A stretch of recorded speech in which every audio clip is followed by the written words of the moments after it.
Hmm. Well, ladies and gentlemen, I seem to be having some camera trouble. I wonder what's happening here. All right, all right. Just one second.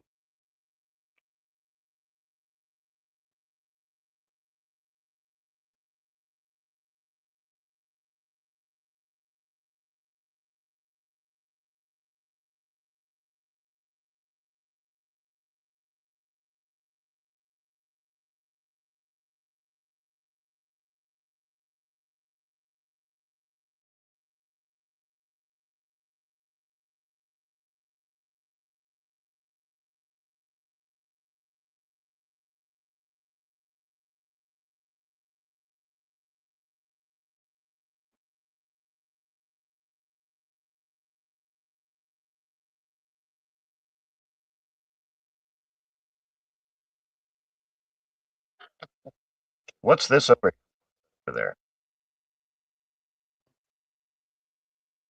Hey, how's it going, bud? Isn't that a cool background? Whoa, it's a Jimi Hendrix concert. Now, now, now. All right, I have to erase one of me.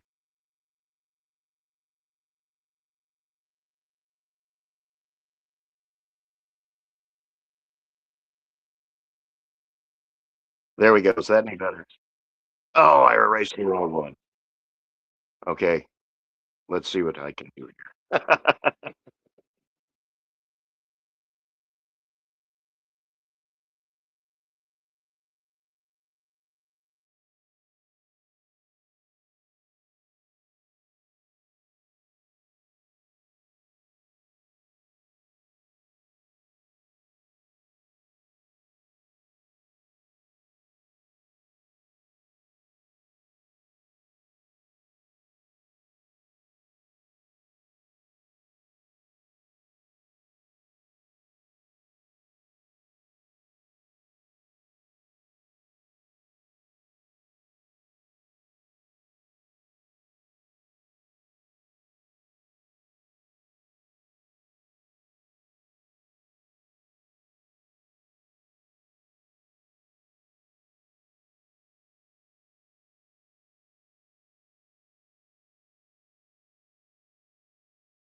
All right, can you hear me?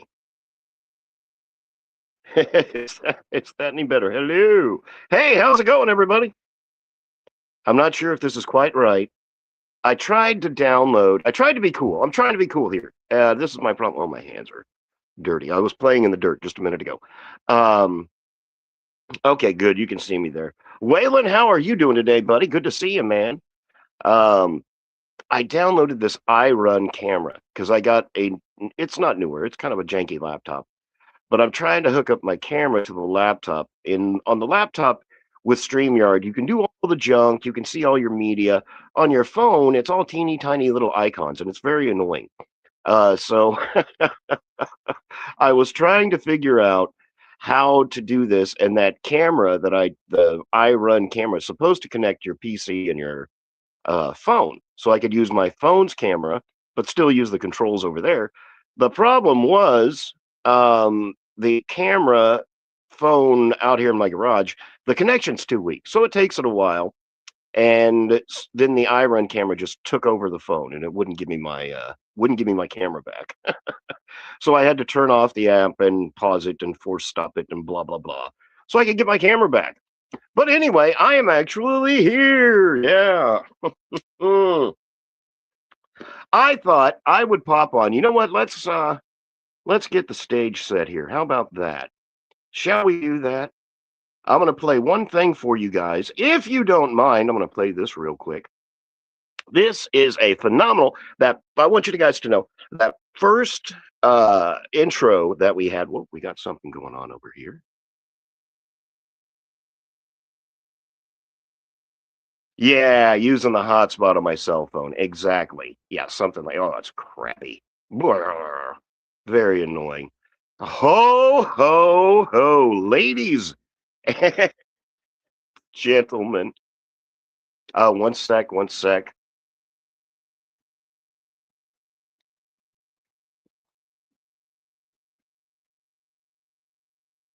I have got, I'm kind of working two or three things right now. I got my cousin, William. You all have met him, cousin William. My Aunt Becky needs a ramp built. She's been stuck in her house. She had some surgeries, which has left her wheelchair bound. So I'm getting together with my cousin, and we're going to try and build a ramp for her. Anyway, I've got a lot of stuff going on. But I wanted to be here for you guys, ladies and gentlemen, boys and girls. I would like to invite to the stage your friend and mine. Let's find it. Let's find it. I know it's in here.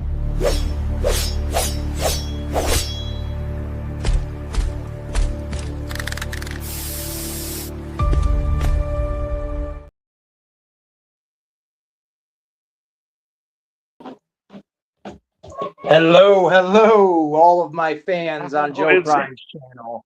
Hello. Hola, Kimosabe. What is happening, brother? Oh my goodness, man! I'm just running around trying to get some stuff done, trying to get some things accomplished. I wanted to still jump on here and play my little trivia game. Thank you for popping on. I appreciate that. Yeah, man. I don't know if you got my audio message, but I started a video about a half hour ago, and I was like, "Oh, I know how I can get just rambling on. I'm gonna run over that hour mark when you're gonna start." But I got here just in time, and yeah, let's do some trivia whenever you're ready, because I'm excited. Yeah, thank you, thank you, thank you. I appreciate that. And no, I didn't get your video. I'm trying to. I'm coordinating between the cousins trying to get this thing built. There's a place right up around the corner from me called Restore. It's like a Habitat for Humanity. But they have building supplies and all kinds of junk. So I'm going to run by there and see, what I can load up on. And I got my cousin who's going to go out and survey the site so we know what we're supposed to do tomorrow. Ah. So I am fiddling around with that. I'm opening different apps. I don't know if you can still hear me. I can hear you. I am actually sharing this stream on my channel if you're cool with that. And then I'm actually just kind of editing the little information so I don't have to do it later on while we're doing this. I didn't realize I could do all that right now. How cool is that? I am learning slowly with this stuff. I mean, I've been doing it a few years now, but I'm still extremely amateur, to say the least. Okay.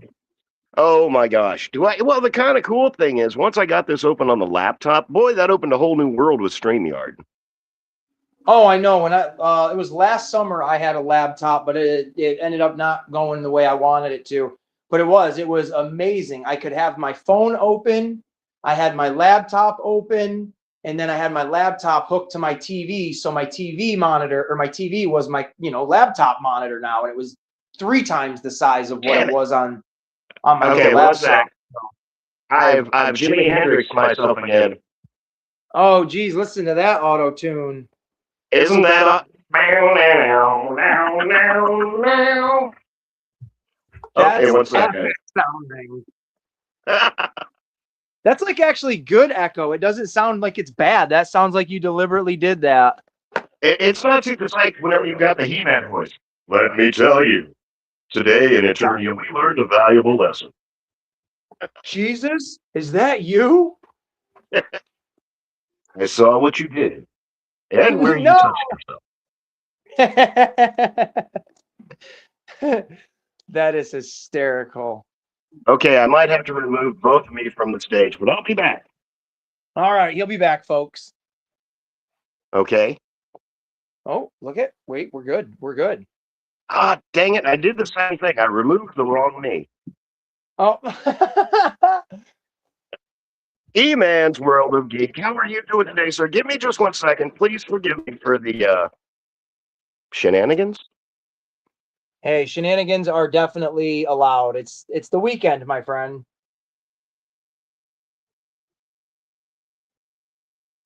But I will pop. Oh, it's just me at this moment.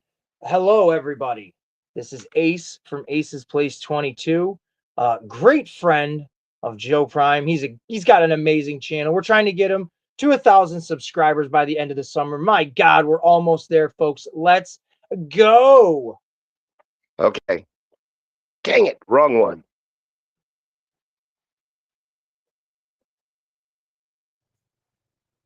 Okay, even with his technical difficulties, we're still going to support him. He's my friend, and he's a good dude, and we don't judge him if he doesn't know what he's doing. Okay, folks? Okay, I got to back up quickly. Awesome. 1 second. Yep.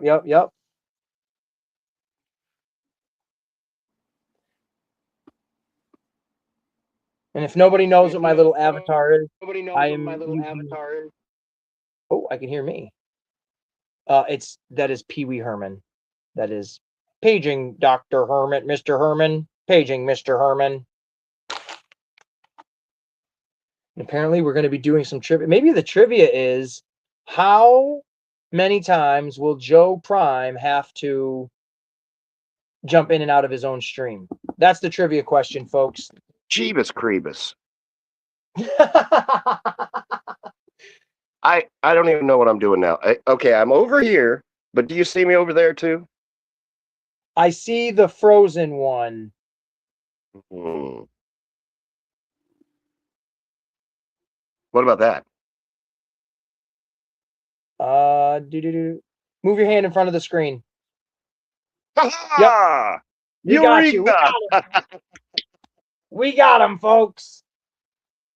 It was like an episode of what was that? Like where the guy jumped through time and he couldn't figure out which one. It just quantum leap. Yeah, we just quantum leaped ourselves right there, all over the place. Oh man, live. You were my Sam. I appreciate that. Awesome. Like I said, I will be flipping the camera around. I'll be doing my, face shot and all that stuff. But I just finished doing a video of unboxing like 5 different packages that came through eBay.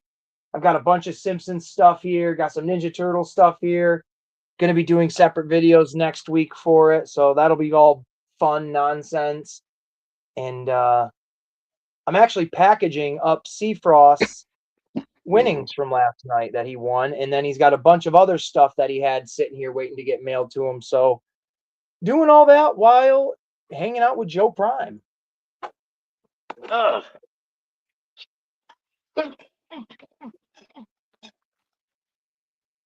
Actually, I want to make sure. Oh, let me throw the glasses off there for a second so I can see what I'm doing and what I've got going on here. And make sure I say hello to everybody. Hello to everybody in the chat. The Sorcerer, E-Man's World. Who else we got in there? I don't want to ignore anybody. That looks like about it that I can see anyways. Yep. What is up, gentlemen? Okay. Let me close that out. I pressed a button, but nothing happened, so I'm good. Perfect. Okay. Hey,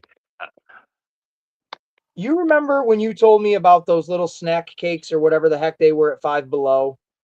Oh, yeah. Okay, now I can still taste it. Oh, that's not a good thing from how you described them either. So I could not find those. I think I remember telling you that. But my daughter and I, when we were in Walmart yesterday, they have a small little like kiosk or display of, I don't know how else to say this, like foreign treats, like little Mexican or Spanish kind of like snack cakes and stuff. Oh, yeah. Have you seen Okay. that? Okay. You know what? I'm always tempted with those things too. All right. Here we go then. We picked up these ones right here. Now they have an interesting name as well. This is what I prominently got them for. So we picked these up. Ooh. Bimbo. Now, I don't know about other people in the country or across the world that might be listening, but Bimbo, when I was growing up, was kind of a negative term towards someone that was a little bit less than you. So when I first saw it said Bimbo on there, I was like, excuse me? But I gotta say, this packaging is pretty cool. It's very eye-catching. We've got, it's like the Pillsbury Doughboy mixed with Cuddles from the linen cloth stuff or fabric softeners or whatever. But they're pretty much little eclairs, I'm assuming. That's what they look like, right? Yeah. I don't know. We haven't tried these. We will be doing a video on these at some point. So if you're curious, stay tuned for that, for the Ace and the Kid. Yep, exactly. Hey, we have Daredevil in the chat. How's it going, my man? And what is up there? Waylon, absolutely. Bimbo bread is the best. Bimbo white sandwich bread. It's a whole line. It's like Wonder Bread or something like that. Now, have you ever seen those big, they call them conchas, those big, huge, fluffy things that are like just they look like a big seashell covered in pink or maybe chocolate or vanilla frosting? Not that I can think of, no. Next time you go to Walmart, check those out. They're really good. They're like a soft, sweeter, but not real sweet white bread. And the pastry or the topping on it, it's like this crumbly, dry, but it's still kind of sweet. It's a little, but it's not. I don't like super sweet stuff. But those little concha things, you can set and like just pick at it, and it's like a sweet white bread. Oh yeah, those are a glass of cold milk. Oh, and you know the little rolls of things at those kiosks. What kind of rolls? What do you mean? Okay, you got that little kiosk with all the Spanish stuff on there. There are these little rolls. They're about this long, and they're little tubes. They're in a clear plastic thing. And I picked it up. It weighs about 4 pounds. Little tiny tube things. I thought it was like some kind of super dense pastry. It was like a whole freaking mango that had spices and stuff. Oh yeah, it was way different from what I was thinking. That had like spices and cinnamon and paprika and it was delicious. But I could only take like 2 or 3 bites of it at a time. But yeah, it was like a whole mango, but I mean, just soft and gel-like, and I'm sure it was just loaded. It was probably just loaded with sugar and everything, but God, it was good. Taquitos are good too, yeah. But I was going to do a little bit of Transformer-themed junk. When are you guys going to open your little bimbo snacks? We are going to do, though, I don't even know. Probably later, because I told her that I wanted to do 2 videos today for next week, so we're kind of filled up because she goes with her mom tomorrow. So I kind of wanted to just interact with her as much. So we'll probably do the little treat one later today, and then have that up for next week. But I do know tomorrow, as I'm planning on it anyways, when we go to our toy show, we plan on doing a live stream of that.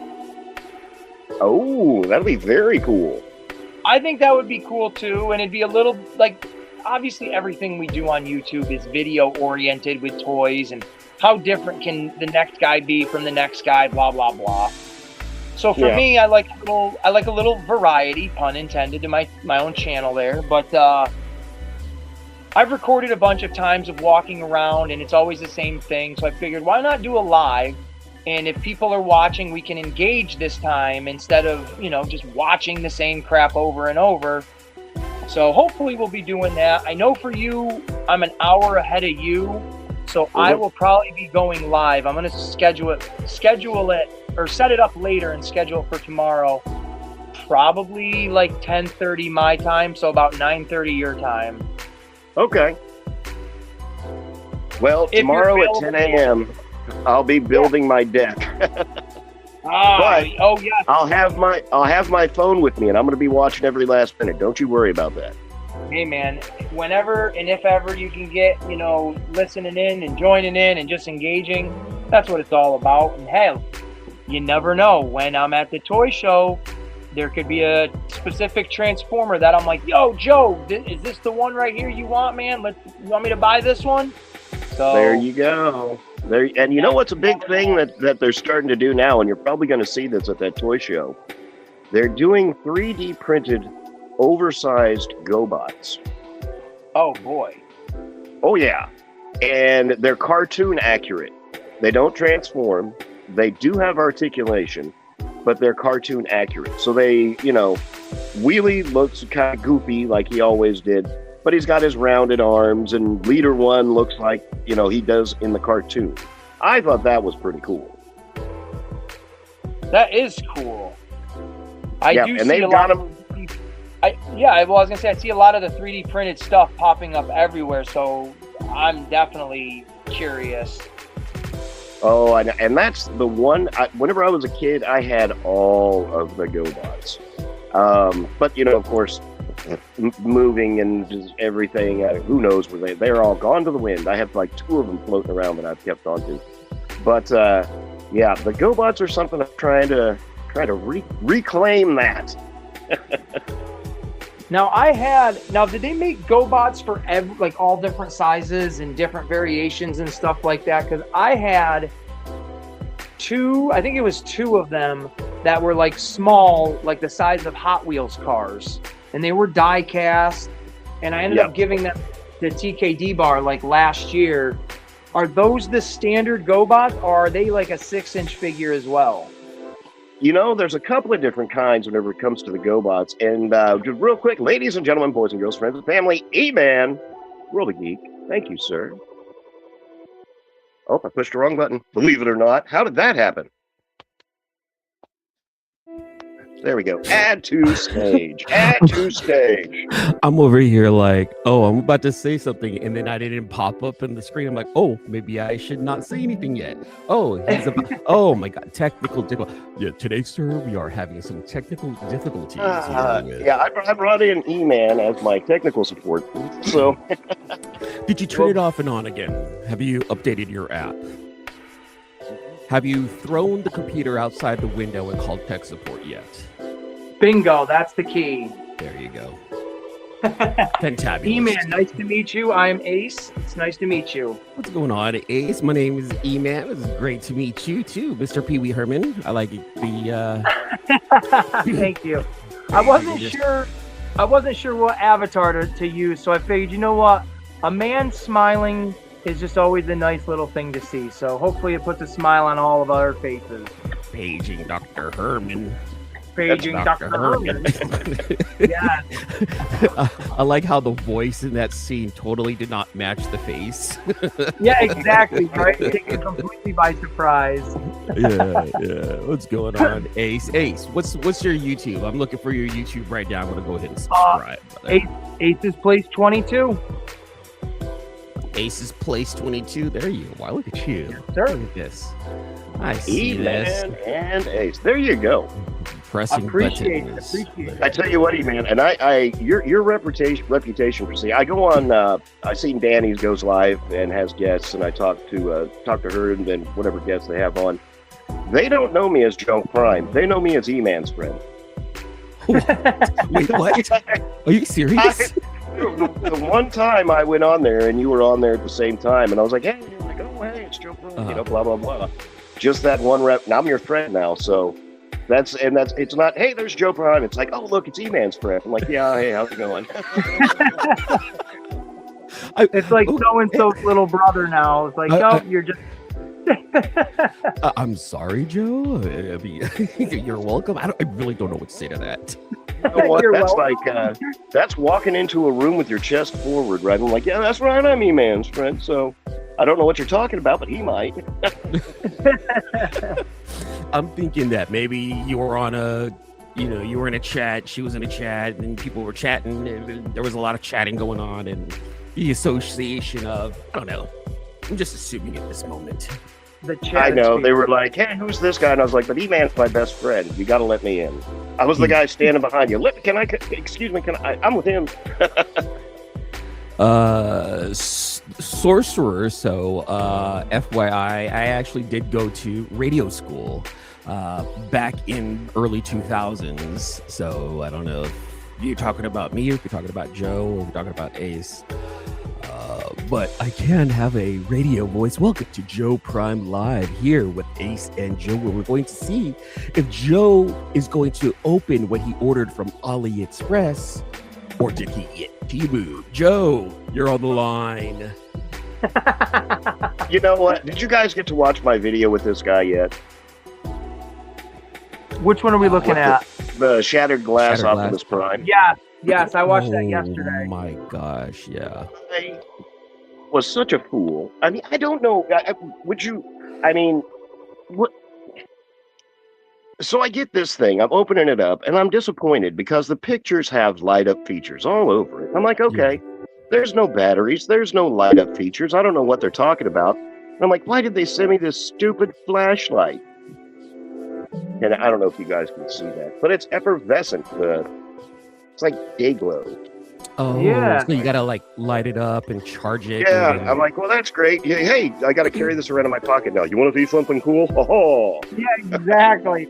Hey, is that a truck in your pocket, or are you just happy to see me? So I just started collecting Transformers, within the last couple of years. And I know that MP44 is like sought after.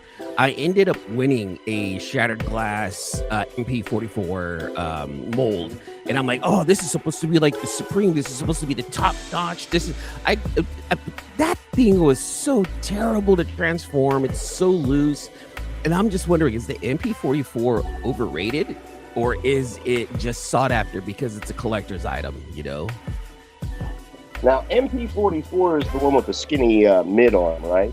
Yeah, I think so. Okay. He's With the weird taller knees. one.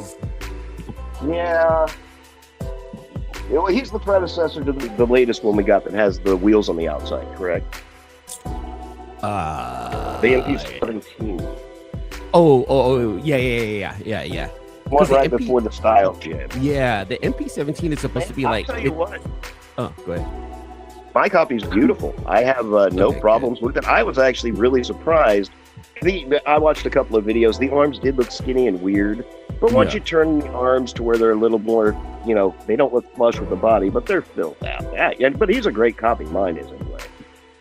Good. Well, I'm glad that you got a good copy. It doesn't look like we both have the same one. I thought you had the what is it called? The MPG-12. I think is the official name of the Shattered Glass version of MP44. But the one that you got there looks different, and that one looks pretty cool actually. Because This is an MP10 KO. oh Yeah. Oh yeah. He comes with all the MP10 stuff. Big, huge, oversized blaster. you right there. Humongous, cool, effervescent green axe. Ooh. Yeah. This guy, I thought I got T-Moo'd whenever I first got him because first off, he kept broken. His little smokestack was broken. But, little bit of super glue. Let's not use Temu like in a negative, okay? I love Temu. It's my favorite thing in the world. And So bad. oh my God, who just whispered that? Who just whispered that? Not me. Not that I make any videos about Temu either, Ace. Oh my God, I can't. You know what? I respect all of you and your opinions. Okay, look, Ace. Not trying to promote myself here, but I do have a series of videos where I ordered Transformers from Temu and I unboxed it in front of the camera. And several times I ordered something and I did not get what I ordered. That's I can the believe whole that. thing. That's the whole thing behind that series right there. I can believe that. Temu is definitely hit or miss. I'm definitely not an advocate of like, oh, it's the best. But for me and my silly shenanigans, what I order, I can honestly say I've never had an issue with it. But I am aware that it is really cool. Yeah. Like, I bought it was like a 2-foot long toothbrush off of Temu, and there's no reason for it. It shouldn't exist, but I bought it and it works and it's cool. My issue was I got on there, I played the stupid wheel thing, I looked at their stuff that was supposedly in my category, and there was this KO Prime there. Wasn't really fantastic, but it was a KO Prime, so I fought for it. Did all the steps, ordered it, and this is what I got. Now, mind you, it is a cool Zippo, I guess. What is that with Nuka-Cola? Fallout? Yeah, Fallout. Yeah, but after that I was like, and the cool thing was I paid $8 for it, But I wrote them back and I'm like, hey, I got this lighter. I didn't get the Optimus Prime. They're like, oh, sorry, we'll give you your $8 back. But they're probably like, but we're keeping all of your information. I actually, Tiwu actually reached out to me once. They're like, we caught wind of this one video right here. Could you tell us about your interaction with the seller? Could you please provide the PO number? And I checked the email just to make sure. I'm like, oh shit, this is legit. Oh, so wow. I told them everything, and they go, well, we apologize for that. We're going to go ahead and correct that in the future and make sure all of our sellers actually sell what they're selling. Thank you very much. I'm like, I don't crazy. think so. But it's what's crazy is that like I ordered 3 more things after that, and so far so good. But you know, your little Computron guys are those Temu? No. The Computron guys are I actually ordered from Shozy. Oh, okay. Yeah. The little ones are the Magic Square ones. Those are legit. Those I got from Shozy. Okay, Yeah. It's just some of the other stuff that I got. Like I tried one of my favorite videos. One of my favorite videos that I did with Temu was I ordered a New Age Toxitron. And I talked about, you know, how much I really like that mold. I really like the color. I don't know much about the character himself. And I was just like, you know, really excited to unbox it. I unbox it and I see through the bubble wrap that it looks like a New Age figure until I really dug deep. And then you can see my face go from super excitement to like utter disappointment. And like that reaction was legit. It was like, are you talking about this little guy? Wait a minute. Is that the fake Toxitron? Yeah. Yeah, that's the same exact one that I got. I paid $3 on Aliexpress for this guy. Yeah. So the sellers actually get back to me and they go, oh, well, you know, we'll refund you partial and just go ahead and keep it. And I'm like, no, I want my whole thing. And they tried to talk back and forth with me. I'm like, you guys, I've already boxed it up and I've already sent it back. To go, wow, that was fast. I'm like, yeah, that was fast. And they go, okay, we'll send you your money back. And they sent me my money back immediately. And so, like, I have that seller marked as, all right, keep an eye on this one right here. You know, he doesn't sell the correct things. But yeah, I ordered the New Age Toxitron, and I got that one right there, Joe. And I'm like, I'm good. What a disappointment. It's like that one right there is like a knockoff of a knockoff of a knockoff. Exactly. Gentlemen, I got to step out real quick. Joe, I will jump back into your stream. I just got word that Daredevil is at a flea market and there are Ninja Turtle figures there. So I want to give him a call real quick and see what can happen. But I will come right back as soon as I'm done with that, okay? There you go. Hey, invite him to jump on the stream here. He was on earlier. We'll show him live. We can see what they got going on. You got it. I'll definitely mention it to him. E-Man Joe, you guys enjoy, and I will be right back. Take it easy. Thank you, brother. Yeah, this guy's not too terrible. I was not expecting Magic Square when I got him. No, he's terrible. He's one step above the Optimus Prime pen, wouldn't you say? Oh! I think I would go with the Optimus Prime pen, actually, to be honest. No. I like how you said, oh, Daredevil's at the flea market. I'll be right back. Like, he has Daredevil on speed dial. That's clout right there. You know, someone who knows Daredevil, that's a very powerful individual. These the good and bad is about the toy community is, boy howdy, do we make each other spend money. Oh my god. I agree with that. You get peer pressured without getting peer pressured. Look what I got. Well, great. Now I want that. Look what I got. Now I want that. Look what's coming out. You know what is so funny? I picked this up at Target clearance for like $13. Right. It's a little Jada RC. You know, it's a toy. It's something fun. But I've got that Wheeljack van. That's remote that Jada put out. That's RC. That was kind of fun, and I put these little RC vans together. Maybe a little collection I'm starting. Who knows? Ace saw this on clearance 3-4 times. Didn't want it until he seen it, until he saw that I had it. He went that day and picked it up. I need that.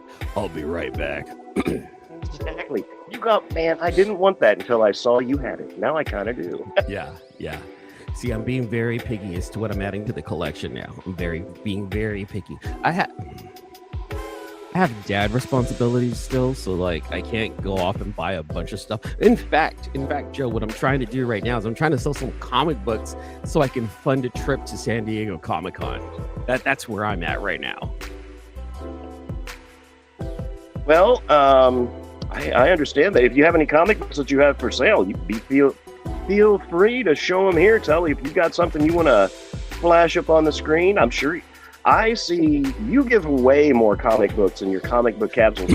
Ladies and gentlemen, please subscribe to E-Man. He has some phenomenal giveaways. Every Friday during my live show on the Confabulation, I do give away a comic capsule because I am sponsored by Comic Capsule. Like, I know them, I know the owners, they're friends of mine, and I've over the last couple of years when they launched, I was just buying Comic Capsule. I was just like, I need more, and I need this color, I need that color. And then eventually started using some of my Instagram posts for their ads. I'm like, please do, go for it, you know? So eventually I was just like, hey, why don't you guys just sponsor me? I'm going to do a live show. Just give me like a pack of 10 comic capsules a month. And those will be giveaways. And I'll promote the website. I'll promote everything. I'm probably going to keep like only a couple for myself, but most of them go out to the audience, and they go, yeah, let's do it. I was like, let's do this for a year. They go, yeah, no worries. And see how it goes.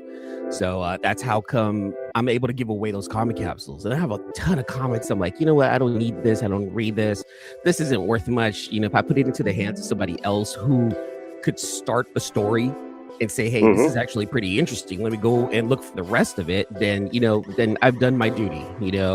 If I can get you to love Transformers but read comic books at the same time, and like you're good with the story that I send you, cool, then mission accomplished, because I've read them and I've enjoyed them and I want somebody else to enjoy them.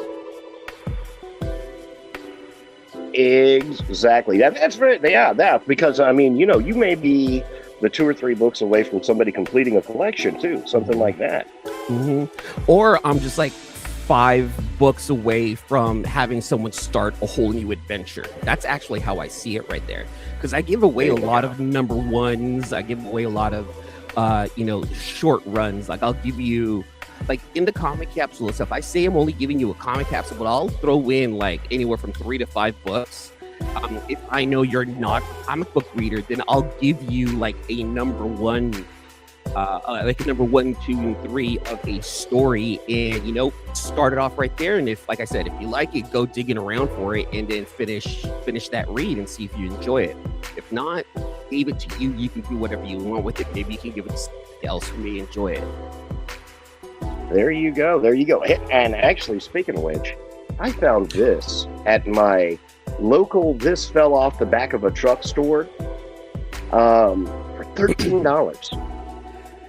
That is a phenomenal read, by the way. Like, the Daniel Warren Johnson the Daniel Warren Johnson written issues, I felt like were amazing. Like, the first 15 issues of that run were phenomenal, in my opinion. I tell you what, sir, my next tattoo is somewhere in this book. I like it. Is this not just a... It's so cool, because I even have the Energon New Age version of that one right there. Ooh, that looks... This, I'm pretty sure this is going to be it right here. Can you imagine this with like an Autobot logo around it? That is like iconic right now. That specific pose. It's so good, and I love how it was the one that kind of started it off for somebody new. Someone who's just going to start reading Transformers for the first time. They're going to see that. That's going to be an iconic pose right there, and that's absolutely beautiful. Oh, it's just insane. Yeah. Oh, I had to show that off. whenever I saw that, it was one of those deals where I was like, "What?" My hands reached out before my brain even registered what it was. That's what my brain does too. My girlfriend gets mad at me. You bought another Transformer? They gave it to me. It was a gift. Come on. That's what I have to tell her. They gave it to me. Either they gave it to me or, oh, don't worry about it. It was only $20. It was on sale. And she looks at me like, yeah, okay. She wasn't born yesterday. She knows my ruse. Oh, mine is very well. She's gotten to the point where she watches for me sneaking up to the front porch and be like, dude, where are you going? I'm like, I'm going to go check the mail. Mail's not going to be here for another 2 hours. What are you looking for? Don't worry about what I'm looking at. What? No, don't worry. I'm going to go outside and water the dogs and feed the plants. I'll be right back. That's what's happening right now. So, Joe, what's the next figure that you have your eye on? What do you want to pick up next? I got that Bluetooth speaker coming in, that Matrix one, and I'm sure you've seen it on Temu. The smaller one, not that big, huge, the Hasbro, but the one that comes in the box, and you open up the box, and it's like Optimus's chest rises. Yeah. I see that. So I've seen a couple of videos on it, and the speaker sounds really good that's in it. It's completely Bluetooth and all that stuff. It's got an app. You hook it up to your phone, and well, I'm sure it gets your Bluetooth business. But oh man, yeah, that is what I have coming in. And the first thing you need to play on that thing is the touch. Otherwise, like, you've failed the purpose of what that Bluetooth meant. I tell you what, a friend of mine, Kaz, got the big one. I think you've met Casual from Casual Toy Chat. He got that big, huge one. He was showing it off last night. And of course, as soon as you open up, you got the touch. Yeah. Just when 50-year-olds turn into boys again and they're holding the Matrix. I love it. What am I doing here? I know. I should get that Matrix too. I have no room for it, but I know I need it. I know I need that thing in my life. The good thing is it's a smaller one, so it only looks like it's, maybe about 11, 12 inches by maybe 5 inches. So it's like the dude sitting there, and he's holding it in a chain wrapped around it, but he's holding it to his chest, so it doesn't look like it's really big. You're gonna have fun with that thing, aren't you? You're gonna have a whole lot of fun with that. It comes with a chain, so you can't not help but enjoy something you can immediately put on your neck and walk around going, "Open, damn it!" I can only imagine you being in Cancun with that thing around your neck. Well, that's funny. Kaz says he wants it so he can wear it in the chain around his neck at work, so he can just listen to his Bluetooth speaker while he's working. And I'm like, "You go, man." Yeah, do it. Please do. Oh. Show everyone how obnoxious and nerdy you are. That's how we live. Go. Look at that. Is that guy just not? Whoa. That's kind of saucy. Yeah. He's pretty big. Like, he's hefty looking. Is he what, like about 11, 12 inches tall? He looks bigger than MP. Yeah, he's way taller than that. Here he is, the rusty trusty. He comes in bright at, what'd you say, 12 and a half, 13 inches? Oh, yeah. He's like oversized. Is that, and that's supposed to be the MP17 mold? No, this is a registered MP10, yeah. And I have my favorite MP10, the Year of the Dragon one. Everybody sleeps on this guy, but I love it. Yeah, there's the difference between those guys. And then I have the Golden Lagoon MP10 too. That one's beautiful as well. That one I had to put back. I'm like, oh, this is too pretty to keep outside, and I know I'm clumsy. It's gonna fall. No, let me put it back in the box. Great Zeta Gundam is entered the chat. He says, or they say hi. Did you get the Age of the Prime's Onslaught? Joe, did you get the Age of the Prime's Onslaught? I have him ordered. I shall have me an Age of the Primes Onslaught. I don't have much faith in my Walmart or Target. They kind of keep the same stuff for months and months and months. But there we go. But I have him ordered. I have him ordered, and I have Swindle ordered, and I've got one more that we need. I've got Vortex and Blast Off. I can't remember what the next one is. Great Vortex, Zeta Gundam. Hey, how are you Blast doing, my man? Vortex, Blast Off, Onslaught, Swindle, Brawl. Brawl. There we go. Brawl. Oh, this was my latest pickup. This is what I was talking about opening up. The much loved or much hated Astro Train. Look, there's nothing wrong with Ozempic Astro Train, all right? Yeah, he might need a few cheeseburgers, but he's watching what he eats. Yeah, he's a little skinnier this time around. Maybe he's showing it off for his summer body next year. I don't like how people are judging him for being so thin. That's body shaming, fellas. That is true. That is true. I mean, if nobody goes up to Popeye and says, "Boy, look at your forearms." All right, nobody says, "Hey, why are your legs so weird?"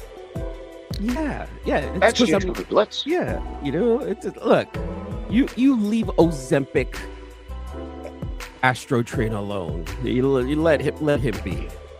Whoa! He cracked it open live. You know what? I'm gonna do it right here, right now. An unboxing. Let's go ahead and do the unboxing right here, live with Joe Prime only. I was gonna wait, but I've been looking at this guy for like 3 or 4 days now. Yeah, it's not that great. It's not that bad. I don't know which. I'm sure you've seen more than one video that has the train version. Looks good. Yeah, I'll give him that. They put a lot of work into that. Mm-hmm. He's bigger than I thought he would be. That's a plus.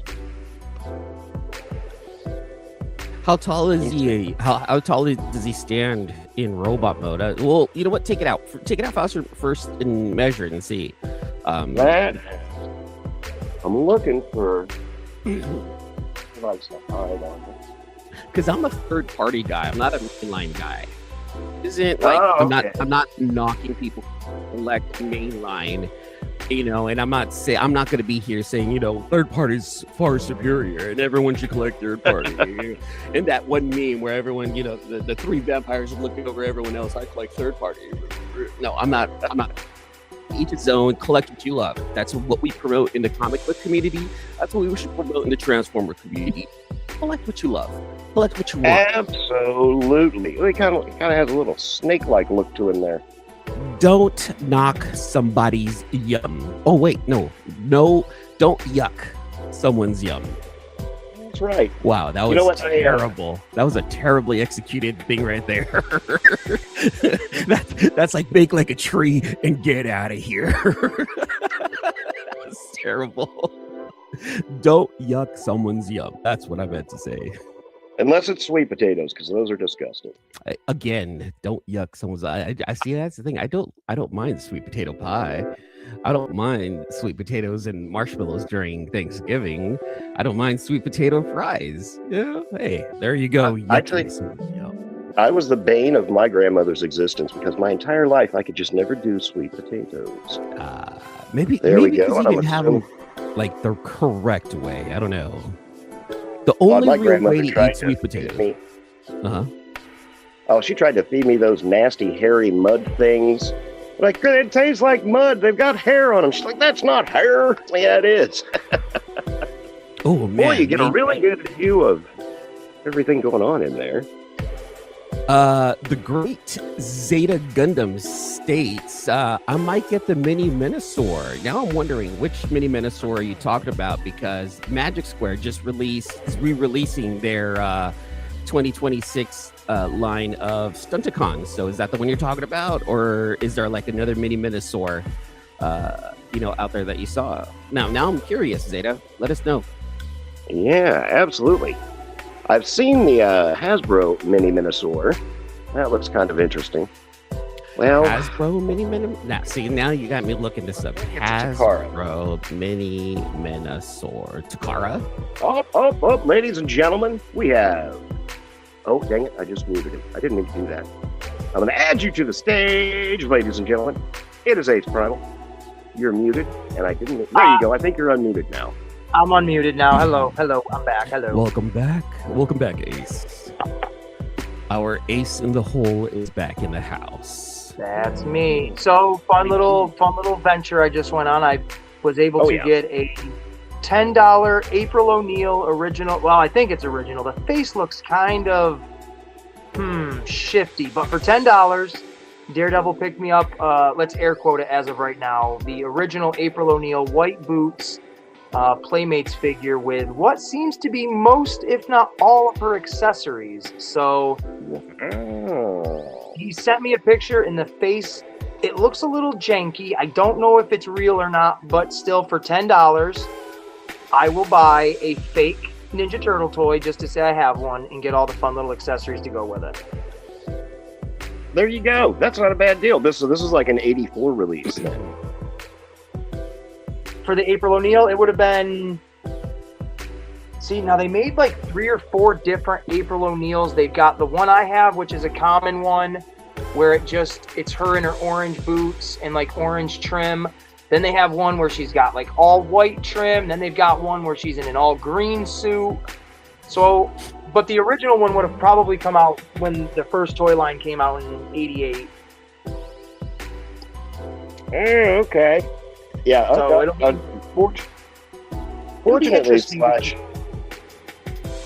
yeah, I've learned a lot more about April O'Neil's just being friends with you. I'm like, oh yeah, there's this one, and then there's that one, and then there's 3 or 4 different versions of that guy. Oh my god, it's I mean, it's like any toy line or any property.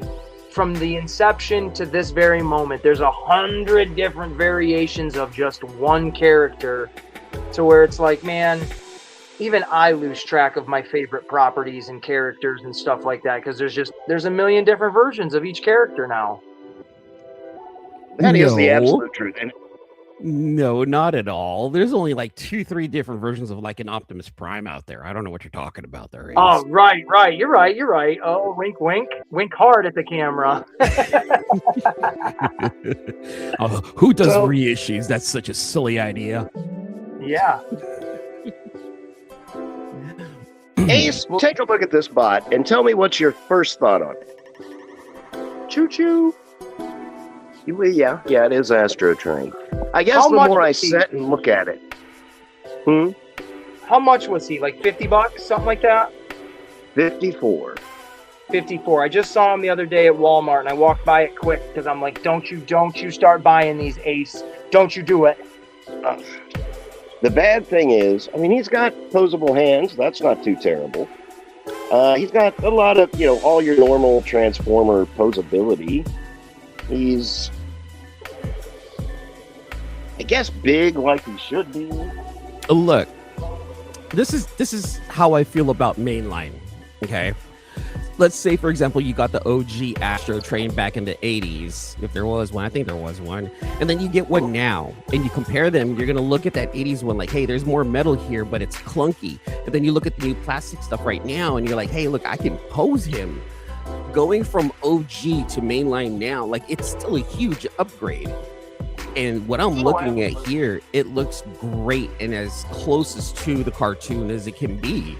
And if you're making that jump and staying just within Hasbro, it's an upgrade no matter what anyone says.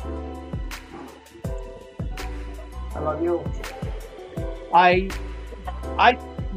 talked to Joe about this before, where I love the colors on the Transformers and stuff, but just from me looking at it, as awesome as that purple looks when he's in his train form, there's not a lot of pop to him when he's in his like robot form or anything. It looks very, just from my point of view, very basic. Am I wrong to say that? Am I outcasted for saying these things? No, say what you want, Ace. This is your opinion. Transformers are weak compared to the Ninja Turtles. All right, and then so Ace has left the building. Joe. Yeah, so that's awesome.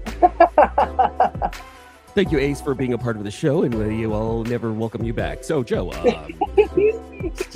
just playing with you, man. Just play. I keep trying to knock my camera off the thing. I mean, you can do stuff. You throw those up. Kind of colors the chest. Now, of course, Toy Hacks already has about 35 sticker sets out for this guy. Yeah. Because, I mean, you got the abs molded out, but no paint on them. You got a bunch of cool little accents and stuff, but no paint on anything. They could have given us like a little square of purple there or something. Yeah. You know what? There's people out there that like to modify and paint models and stuff like that. I know there's a niche within a niche within a niche of collectors that purchase loose Transformers and paint them. They're like, you know what? This is a project right here. Let me go ahead and paint it like what people do with Warhammer figures. Those are the people that I enjoy looking at. And they're like, wow, they turn something basic into something absolutely phenomenal. Yeah, this was our Siege guy. You remember when panel lining was a thing? Yeah, I just panel lined the crud out of that guy. And you know what? To me, that one right there, Joe, it immediately reminds me of the Energon version of Astro Train, just the big pit. Like, have you read the comic yet? The Transformer. The first 2 books. Okay. Keep going because it does introduce Astro Train, and the one that you just held up with all of its lining, the way Daniel Warren Johnson and Jorge Corona drew Astro Train looks very similar to that with all of the lining in it. So that right there, what you have, reminds me of the Energon universe of Astro Train, and I'm absolutely in love with that one that you have. Let's see if I can do this. I do love the Astro. Yeah, I wouldn't consider myself an Astro Train connoisseur, but you know, that one's a real, whatever you want to call it, fan's toy down there. That on the other side's the RP. But yeah, I like the Astro Train. It looks like you are a small fan of the Transformer plastic there. I don't know, something tells me that you're a fan. Seriously, taste the rainbow, Skittles. Yeah. I love it though. Be the rainbow. Absolutely phenomenal. Oh my. Oh, is that a smokestack? Yeah, that is cool though. I like this. I mean, it's kind of like, I don't know if you can see that pearl essence on it. Yeah. But yeah, this like fits in his train mode is the money shot, from what I understand of this. I mean, Now, look. I'm sorry, Can go you ahead. use the smoke as a weapon or no? Is it just what it is as is? I think it's just a train accessory. Okay. Look at that. I'm really happy you said that it was a smokestack and not something else that it looks very. But you said money shot, and I'm going to leave it at that. Let's What are look you at it like this inferring, and not Tim? like. Look, this is a family show, fellas. Could we please stay on topic? Come on. So what you're telling me is if there were a bunch of those big, long, white, stringy streams, it could be considered a baby shower?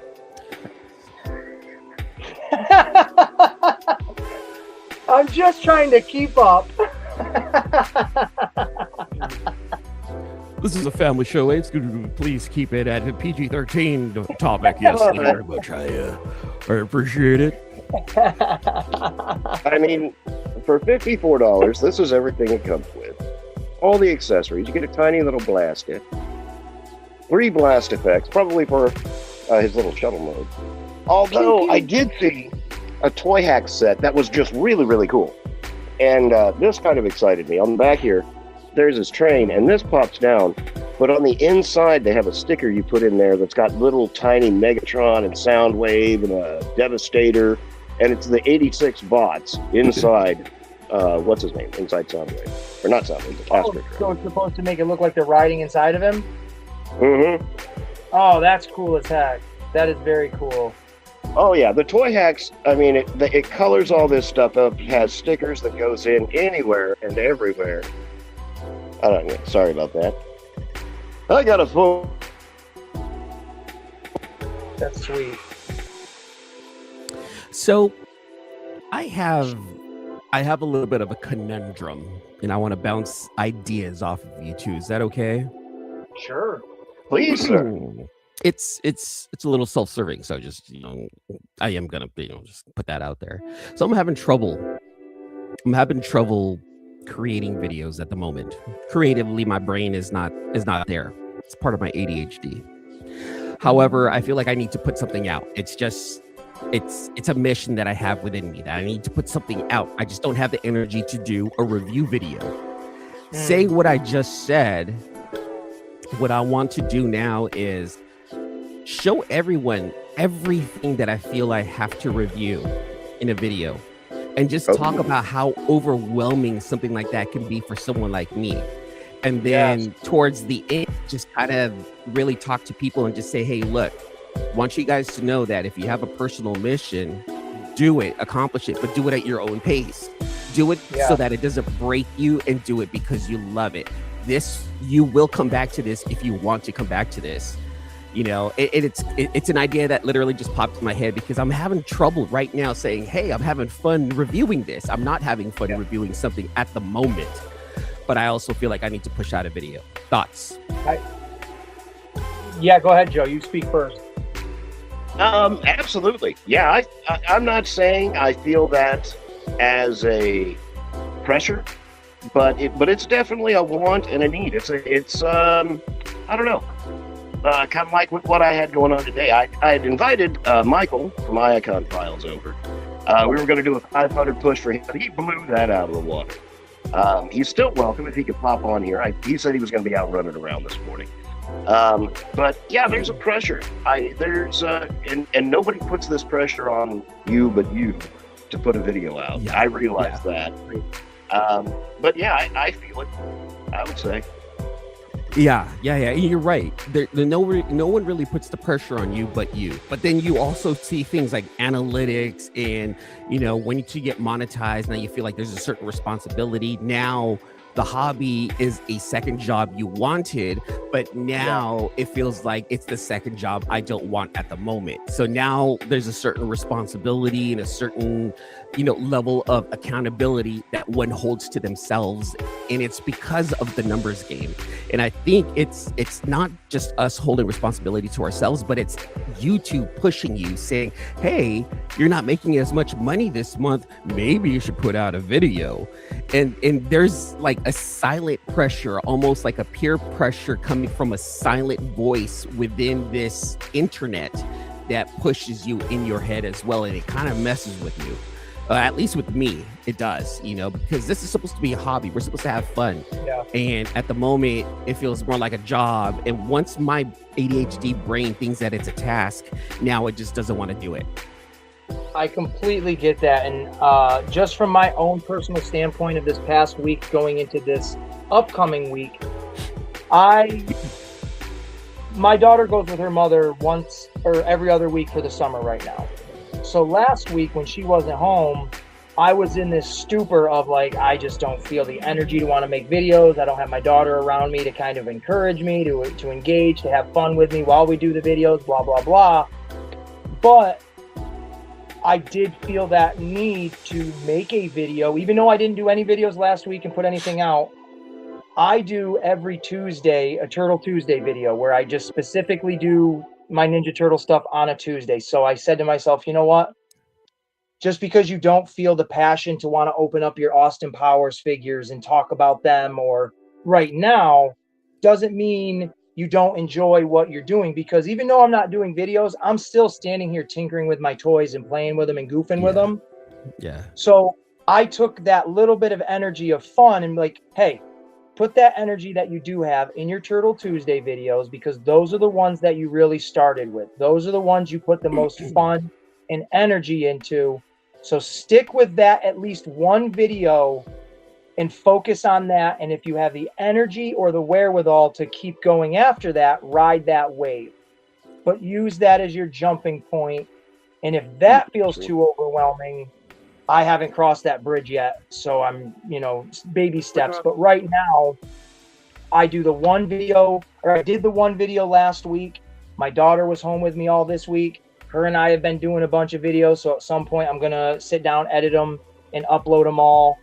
And then the following week when she's not home, I don't know if I'll record anything, maybe my Turtle Tuesday video, but it'll be that process again of, I got stuff I want to do. I don't have the energy or really the care right now to do it, but I'm going to give myself one goal, and that's to get my Turtle Tuesday video out. And that's pretty much my focus, is just get that one video out that, no matter, with a shadow of a doubt, you are going to enjoy doing it because it's your favorite type of video to do. So that's pretty much my thoughts. I like that. Joe? That's the truth. Yeah, that's kind of the way I sort of have to look for time. Number one, just weather related, because it's about 120 in the afternoon in my garage. Yeah. But another opinion, that someone who could kind of have another opinion. Ladies and gentlemen, it is Mike from the Icon Files. Icon Hey. Mike, as we like to call him. Oh, he's not centered. Where's that cowboy hat? Yo, yeah, he's got to do his little hand gesture. Yeah, do your hand thing. He's the damn thing. That's fine. Mike. Got a boom. You Keep guys hear doing me? your hand thing. Yeah.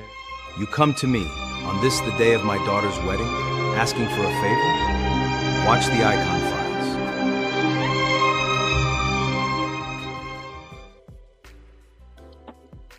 There he you is. go. You come to me to my daughter's wedding asking for a favor. You want to come What's on? going on? You want to come on with Joe's? What's happening, Michael? Joe's stream. Let me and make talk sure I to got- me. Ladies, if you guys, I'm not sure how your StreamYard works, but feel free to share this to your own. Yeah, feel free to share this to your own channel if you would like to do so. Mine's still streaming it. Never mind. I thought it ended it once I left the stream earlier, but it's Streams still going. everywhere. Are you on Facebook too right now, Mike? I'm trying to shut everything down because I hear it echo. Cool. We already went through that. Yeah, Jimi Hendrix already had the experience. That's right. It'll make you sound I like a think, real okay, I think I crime shut it after off. I that. think that's good now. Yeah, for real, dude. It would make you Boom. sound like a real time. It makes you What's sound going like on, an man? Optimus You sound good? Prime. Sound great, man. Sound great. You look great. How you feeling? Good, man. I was just outside in the inflatable pool Ooh. that I got my son, and it took me like 3 hours to inflate. So, I was like, damn, Joe reached out to me. I was like, damn, I'm just about to get into this pool. So, spent about an hour in that pool, and now I'm here taking a break and seeing what's up, man. Joining the party. I wanted to join the party, man. This is like Woodstock here, so I'm like, I can't miss that. the cowboy hat really brings out the color in your eyes there, Mike. What's up, B-man? What's up, Joe? What's up, Mike? Bada boom, bada bing. What's going Let's on? switch the lights brother? because the display lights are so they're like huge, like boom. It's definitely looking good. There we go. I love how he has got the camera that follows him. Like, follow me I over know, here. dude. And I disable it all the time, but it turns itself on. It's like Skynet. Yeah, that's exactly what it is. It's literally following you. It's got eyes on you, Mike. Where's he going? I'm It sharing did the the other live, day. Joe, just so you know. Oh, there you go, man. Thank you. What you guys have been up to, man? Email, what have you been up to, man? Man, I was just telling the guys here that I'm having trouble recording videos, and I think I should record a video about my troubles recording video. Yes. Yeah. So check this out. I'm very close to solidifying my plans to go to San Diego Comic-Con, and I was watching videos on how to vlog better. And one of the things that they said that really resonated with me was, when you feel like you need to put the camera down, don't. Keep recording. Tension, trouble, issues that come along when it comes along to your journey is part of the story. Yeah. And talking about the issues, speed bumps, road bumps that prevent you from reaching your goal is part of the story. So at this moment, I kind of feel like, hey, look, I've hit a road bump creatively. Instead of not saying anything about it, share it, because people in our community go through that too. People in life go through the same thing. So it kind of just had my brain kind of going like, and it's not gonna be like a fake produced video. It's gonna be like, pretty real. Like, all right, you guys, hold on. Let me sit down and talk to you guys. This brain, yada yada yada yada. What's happening? Yada yada yada yada. And then at the end, it's gonna be like, yeah, you know what? We all go through this. Just make sure you guys take care of your mental health. Something along those lines, because that's really what's going on with me right now. And you know what? It makes it real.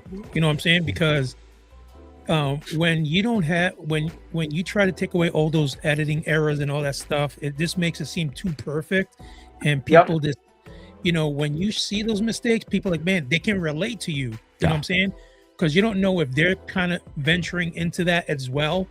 And the fact that they can see the mistakes and see some of the roadblocks, they're like, you know what? He goes through it too. Yeah. So it's okay. You know what I'm saying? Like, I'm going to get through this. Yeah.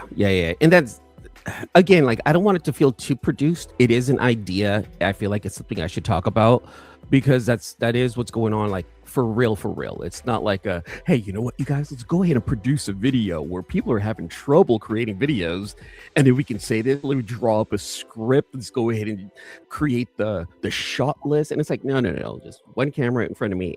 This is what's happening. Let me just make it look pretty so I can capture your attention, but then tell you legit what's going on right now. That, again, that's kind of like, yeah, man. You know Wife what, actually had a cool idea, and because when it comes to like some of the AI mini stories that I'm doing, she thought it would be kind of cool actually to just show everybody the mistake videos, and that way, and kind of has you, what can you guys pick out that's a mistake? You know what I'm saying?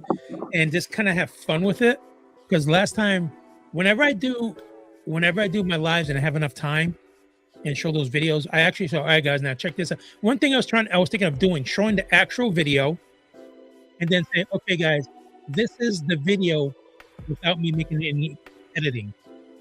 So they can see like how crazy it is. It's like AI is like all over the place. That would be really cool. And you know what, E-Man, something you said just kind of turned something inside me on its head a little bit. I don't know, maybe it's because I don't know, maybe it's because I'm older. I hate being able to use that as an excuse. You know what I'm saying? But I kind of look at my situations and my problems, like, if I don't want to do a video, if I'm, and a part of you does, me anyway, feels a responsibility to do a video. But instead of just kind of ignoring it and thinking to myself, I don't want to mess with it, maybe that'll relieve my stress, like you were saying, just to go on ahead and do it and put that out there. Say, hey, look, I'm trying to make this video. This is what I want to do. That part of being genuine that really needs to translate onto YouTube. And that's part of that struggle. I never want to come across as a complainer or people tell me this all the time. They're like, why are you so happy? And I'm like, well, nobody likes a downer. Whenever I was delivering rugs with Airmark, like, nobody wants a downer rug guy. No one wants anybody that walks into the room and says, you all suck. But yeah, that's something that kind of turned on its head for me. My thought process with that, instead of just keeping it private, and kind of there's a little bit of guilt that builds with that. Yeah. Sharing that process in an original way that doesn't look like complaining, but kind of revealing part of yourself. Yeah, definitely. I know for me also as well, like, none of my videos, like, when I say editing to people, I don't have the ability on my phone to like, if I'm talking and I'm doing a 10-minute video and at the 5-minute mark I start messing up like my sentences and just completely being idiotic, I keep going. I don't stop it, cut that out, and then start it up at a spot where it makes like I'm sounding like I'm making sense. All my mess ups and every error that I do is raw. It's in every video I do. My edits only consist of adding a little bit of music that I'm allowed to, and adding a title in the actual video. So when you're watching the video, there's like a little title at the bottom that says, whatever you're watching, to kind of keep you engaged or what have you. But there's been so many times, and Joe, you and I have talked about this, where I'm recording a video, I'll be 20 minutes into it, and instead of hitting the pause button, I'll accidentally hit like back out of me doing the video. And now, shoot, there goes my 20-minute video. And when I restart it, you hear it in my voice, and I even say, well, I just had a 20-minute video going and I accidentally messed it up. So we're going to see what we can get out of this one. And hopefully the energy stays the same. And I always try to make the best out of it. But since day one with every video I've ever done, I've been 100% transparent and honest with anyone that's ever watched my stuff, that the quality you're getting is not just the best of my ability, but it's the realest of my ability. You can call out mistakes in everything I do, but you're probably going to enjoy what I'm doing more than like, being a stickler for like, oh, there's an error, there's an error, there's an error. So I live in the chaos and just let it become a thing. There you go. And that's important right there. Living in the chaos, owning it, Yeah. A lot of the time, when it comes down to us creating videos, there's three people we're creating videos for, honestly. We're either creating videos for ourselves, we're creating videos for our regulars, or we're creating videos for people you want to come and visit you from outside of your bubble. And it's one of those questions that you got to ask yourself. What do you want? If you're just creating videos for yourself, keep those mistakes in there. Hey, I'm just doing this for me. I don't care about the views. If you're doing it for the community wants to see those mistakes. Ace effed up right there. That's okay. But for the regular viewer who comes by, let me take a look at this video. It looks quite professional, and then it expands into like what and who are you making the videos for? Because those edits matter to the people who are outside your bubble. But if you're only making videos for yourself, but for the people in your bubble, be you, do you, and that's important. Keep your own identity to yourself. Let me say that again.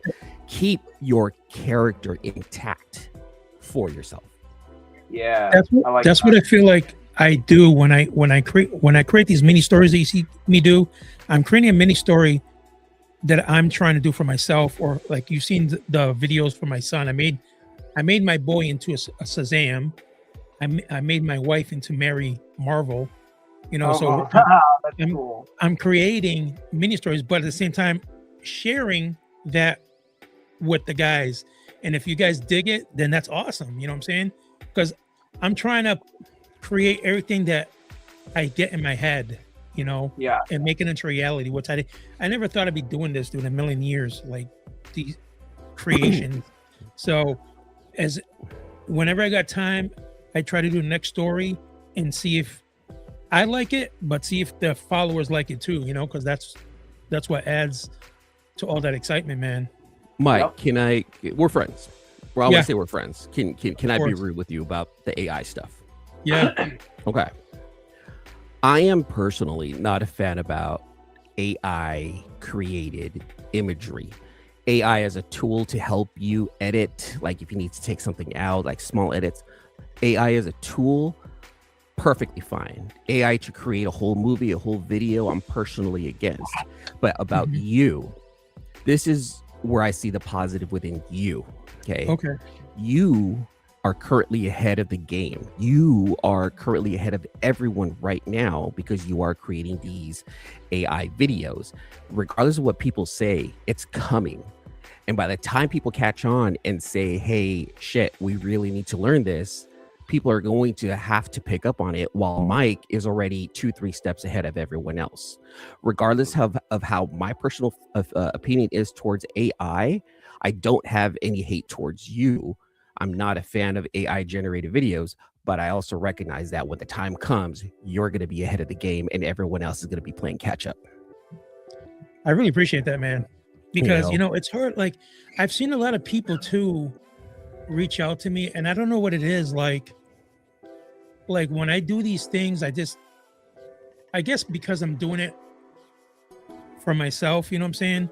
But when people are like, yo, Mike, like they break down, like they show me all the, I guess they're describing stuff that I don't see, you know?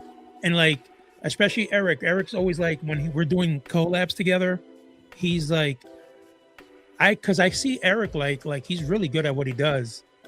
But then a lot of times when I'm trying to give him praise, he doesn't accept the praise. He throws that praise back at me.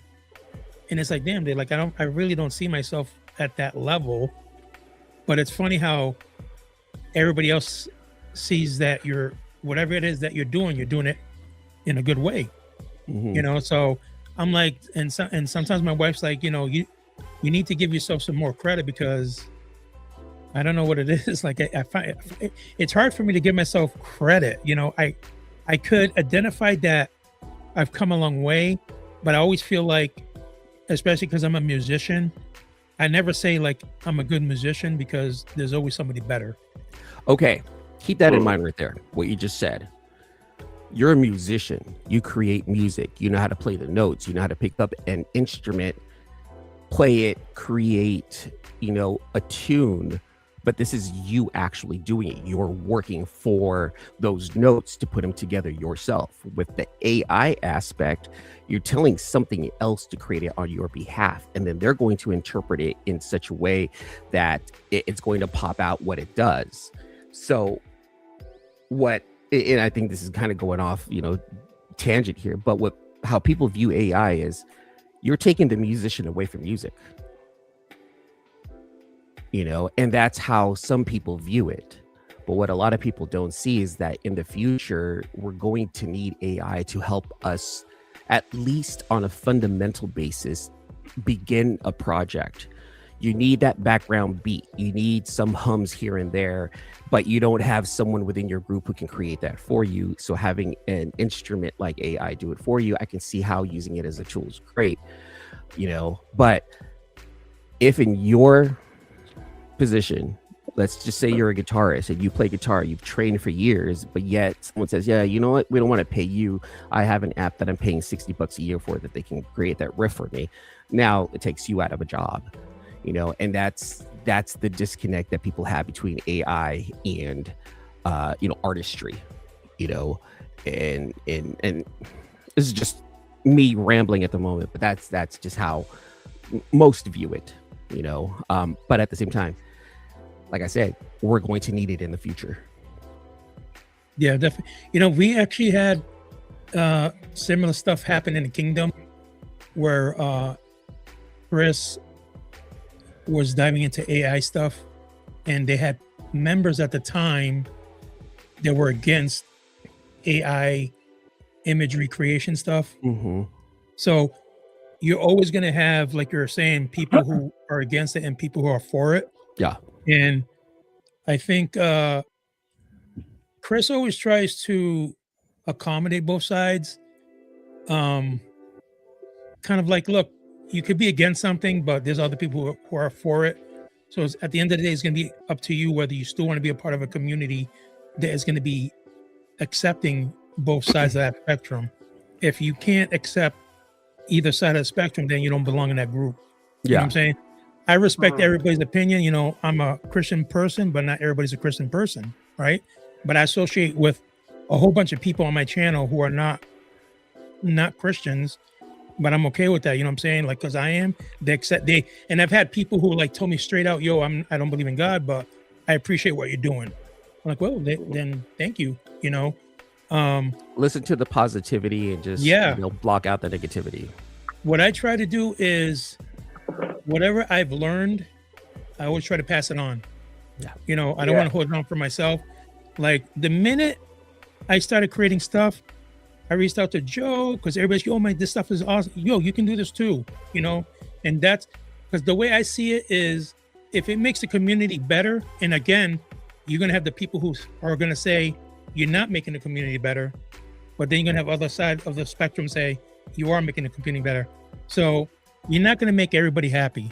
There's always going to be somebody against you, no matter how positive you are.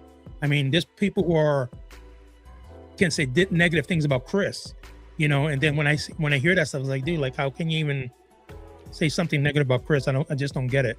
Yeah. But there's always going to be somebody who's going to be negative. So, you know, what I do, I be me. Just like E-Man said, be yourself. And that's what I'm doing. I'm not here to make everybody happy in the group. I'm just here to make my life a little bit easier, do what I like to do. And if I can share it with my friends and share that knowledge, then in my eyes, I'm doing something positive. Do you, boo-boo. Do you. And that's the exact same thing too there, Mike. It's not like you're putting out Italian slop. You know, we're not watching fruit women kiss guys that are boards with, you put out everything. You put out AI with genuine human attributes to it. Whenever I see it, you put the community in there. You put your family in there. You add yourself. You're not just using AI. And this is my argument with AI. It's not as easy as you think. No. I know it's not sitting down. It's not putting pen to paper. But a lot of, I'm sure with Michael it is. Do you write notes, Michael? Do you actually, Yeah. So just like I did actually. Just like when you're on my channel and you hear the background music, what I always and I've told everybody this from the start, every song you hear in the background, I wrote. It's my lyrics. Now I use the AI to make it into a music and like what instruments and all that stuff. And that alone, trust me when I say some of those songs have taken me an entire day to just find something that I like. I'm not generating something that I think E-Man will like. I'm generating something that I personally will like, and I hope somebody who watches my show will like that song in the background. But it's like it's always making mistakes. Like I could do it like hour after hour after hour, generating, and it just nothing works. And then right when you're about to give up, you hit that enter one more time, and then the song sounds good. Like, oh, finally. Yeah. But it's like you just lost hours of your day doing it.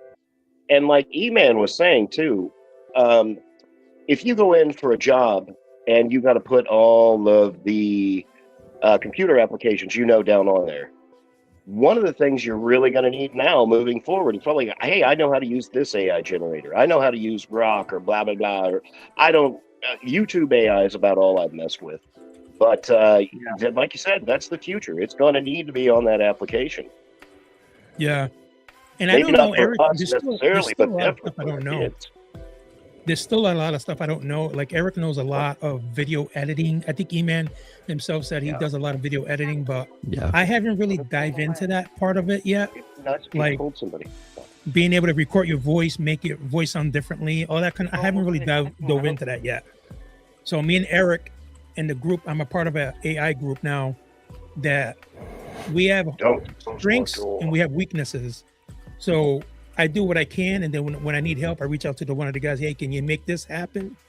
And we all work together to kind of form, whatever it is that we're looking for.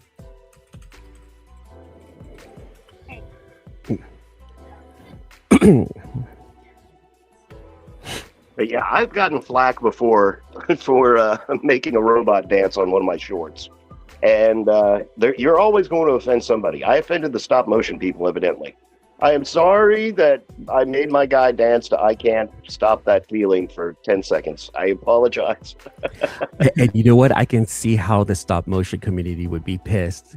There's this guy that I saw, and the way he used AI, I thought was really cool. He actually used his own figures, and he put them up in like 4 different positions to make it look like it's walking towards the camera, right? It takes a lot of time to do that. But with the assistance of AI, looking at the route and analyzing everything around his figure, he used AI to make his figure walk to the front of the camera, and then he would review it right there and then. And again, going into the whole using AI as a tool is fine, especially since you're using your own items, your own figures, your own physical thing, something that is tangible. And he's using AI as a tool to make it look like it's walking. Like that's a cool use of it, and I actually praised him for that. But I also saw a lot of comments into this creator's post where AI slop. I can't believe you're using AI, and people just kind of overblow it.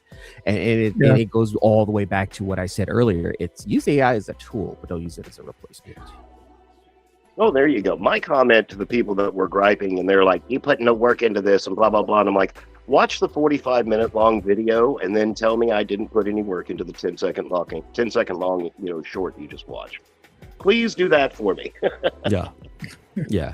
There's got to be, so you got to work for it a little bit, just a little bit.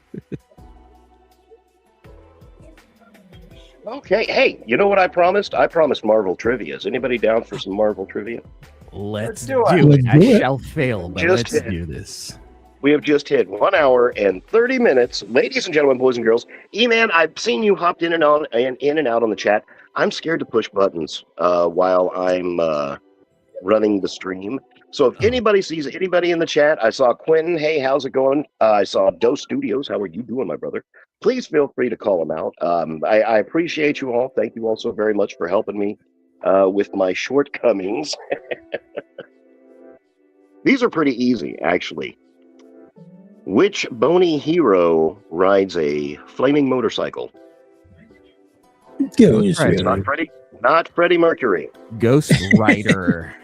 What's the guy from Toy Story? Oh, freaking, what the hell is it? He's the stunt man you're talking about, Yeah, right? just, Evil Knievel. Yeah. Oh, Evil Knievel. Yep. And we're Who talking. was- Oh, Johnny Are we Bravo. just throwing out our answers? There's no rhyme or reason. We're just throwing it out. If we know it? Ladies and gentlemen, if you're in the chat, throw it out there too. The points mean nothing. I'll give you 100,000 points for anything you get correctly. There's really no prize or anything like that. Tomorrow on the live at 8 p.m. Central Standard Time, Joe Prime Pickups, I'm going to do a giveaway. Everybody else is doing giveaways. I'm going to give something away. I'm not to the point where I'm giving away fans' toys yet, but you might get a blokey. How about that?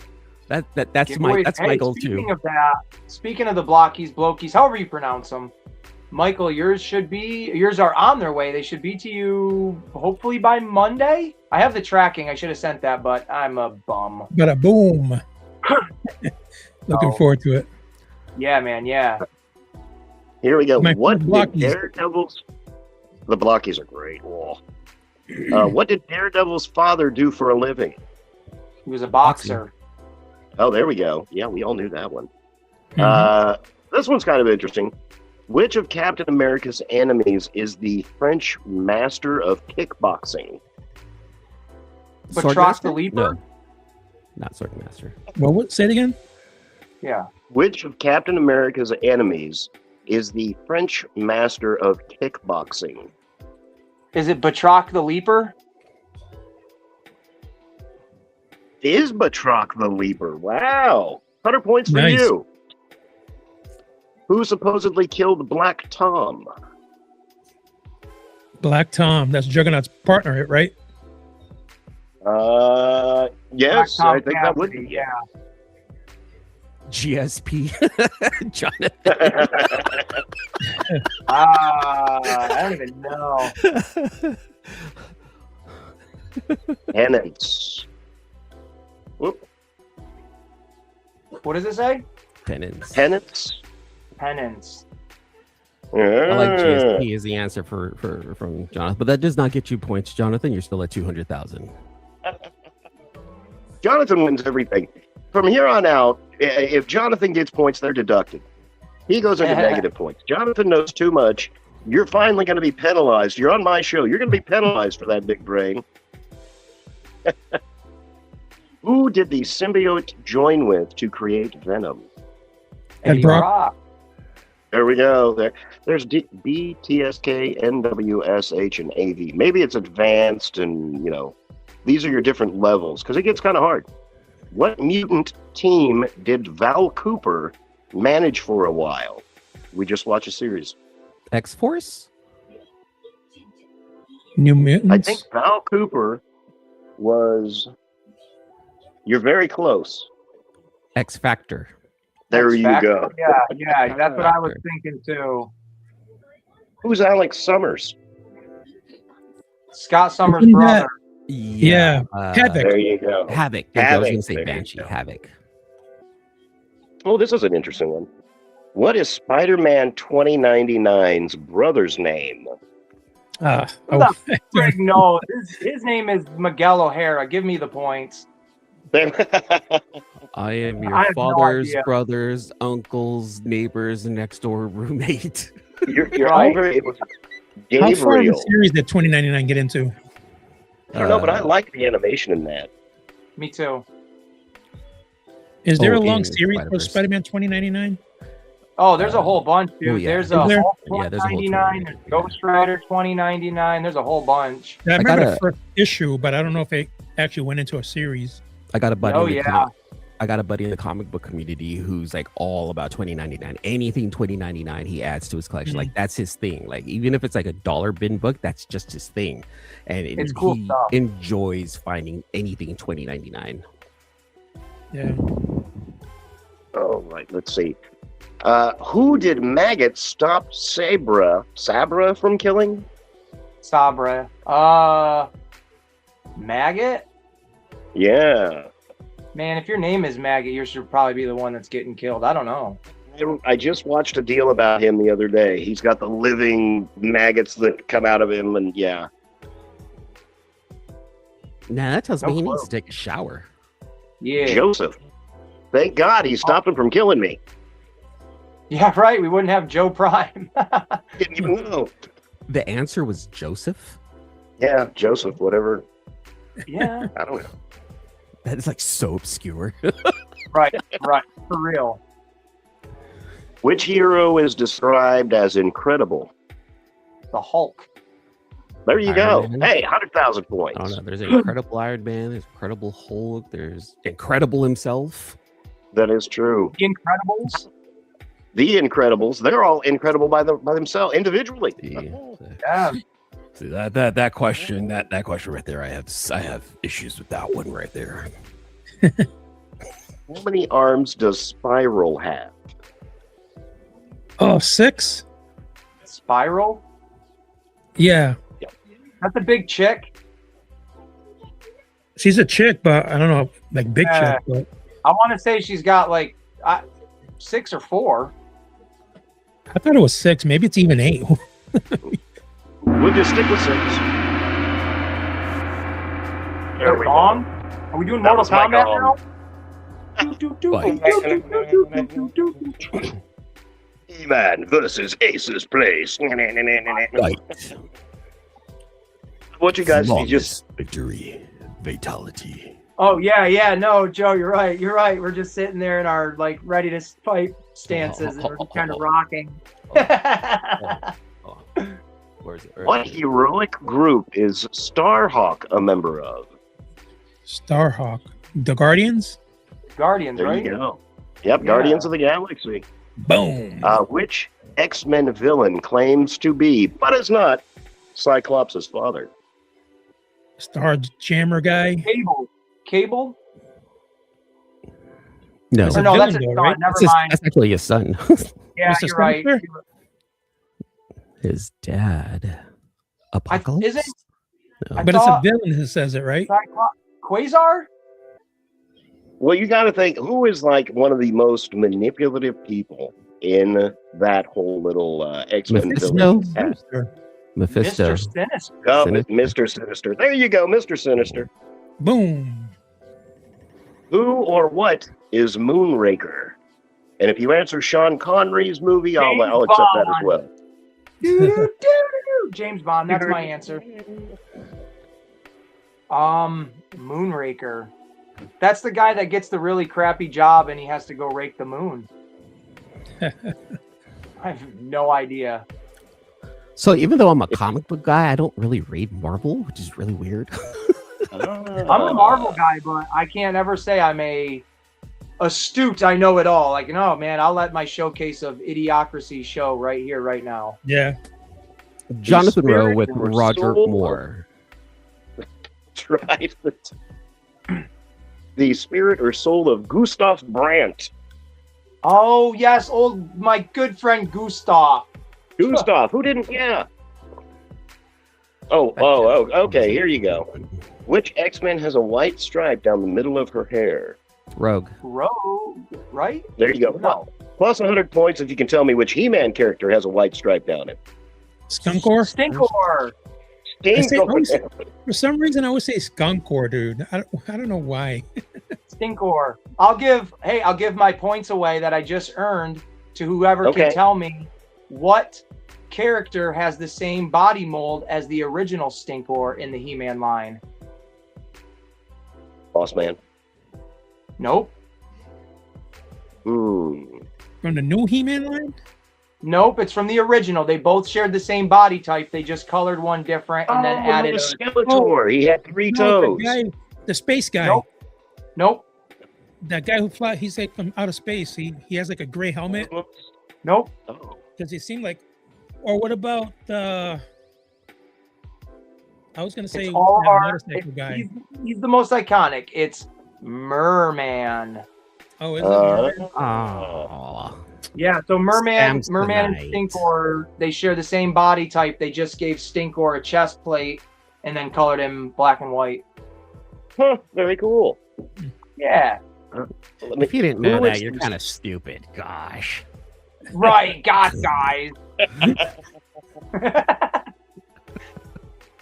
Who is the second Spider-Woman? Not the first, but the second. Jessica? Jessica something? Jessica Drew? Yeah, that's what I was thinking. Jessica Drew. No. It's not Jessica Drew? Oh, it's Nope, not according to the card. Well, it's according to me it is, so who's to say the card's right or card wrong? says Come on. Julia Carpenter. Oh, Julia yes, I did Carpenter. actually know that. Okay. I Who did know ordered the that. Fixer to kill Daredevil's father? Oh, Kingpin? Kingpin, I would guess. oh yeah, I'm pretty sure that. Yeah. I mean, he's Oh, always this next trying one's a good one. Who is Valerie Cooper's ex-husband? Chris Cooper. to- All right. Alice Cooper? Oh, Did you- yeah. Who is Valerie Cooper? I don't even know that. Yeah, that's pretty random, actually. I don't know who the hell that is either. Edmund Atkinson. I think that was somebody in the office that are like, you know what, we're going to put your business out in the whole world. Yeah, Valerie, I hate you. Who's your ex-husband? Okay. That's Next pretty trivia question is, who does Joe Prime hate? Who did Valerie sleep with that made her divorce me? See, where is Wolverine from? Canada, eh? Canada. That is true. Canada. Which X-Men/thief originally recruited the Marauders for Mr. Sinister? Nightcrawler? Did you say thief? A thief. Thief. Yes, sir. Thief is an A. Is it Leech? No, it was not Nightcrawler and or Leech. What thief? A thief. What thief? Oh, Gambit? Hold on. Let me. Morph? Nope. Well, son of a biscuit. I don't know. I know. I actually remembered this series. This was the whole Hellfire Club. It was Gambit. Oh, shit. Yeah. I do remember the whole Sebastian That's what I Shaw was and Frog Yeah. and all that. Yeah. Quinton Rom said Who- Gambit in the comments. There you go. 100,000 points for you, sir. That will be in your checking account last year sometime. Let me see. Who merged the two personalities of Dr. Banner and the Hulk? Who merged Who them? merged them? Who Dr. merged them? The ancient one? I don't know. Gamma Oh, radiation? okay, I understand I this. thought now. he did Yeah, it yeah. himself. Nope, I've got the actual. Believe it or not, I have way more comics than what I want to admit. I've got a whole tub of them over there. I have this series. He Is it sat his for dad? He sat for a long therapy session with this gamma radiated hero, Oh, Doc Samson. Doc Samson. There you go. Yeah. In what issue did Toro become the original Human Torch's partner? Man, Did you even know? Yeah, these are some. The original Human Torch, so not Johnny Storm, but like back during Captain America's time. Yeah. Who In the what hell would issue? know that? What issue? Yeah.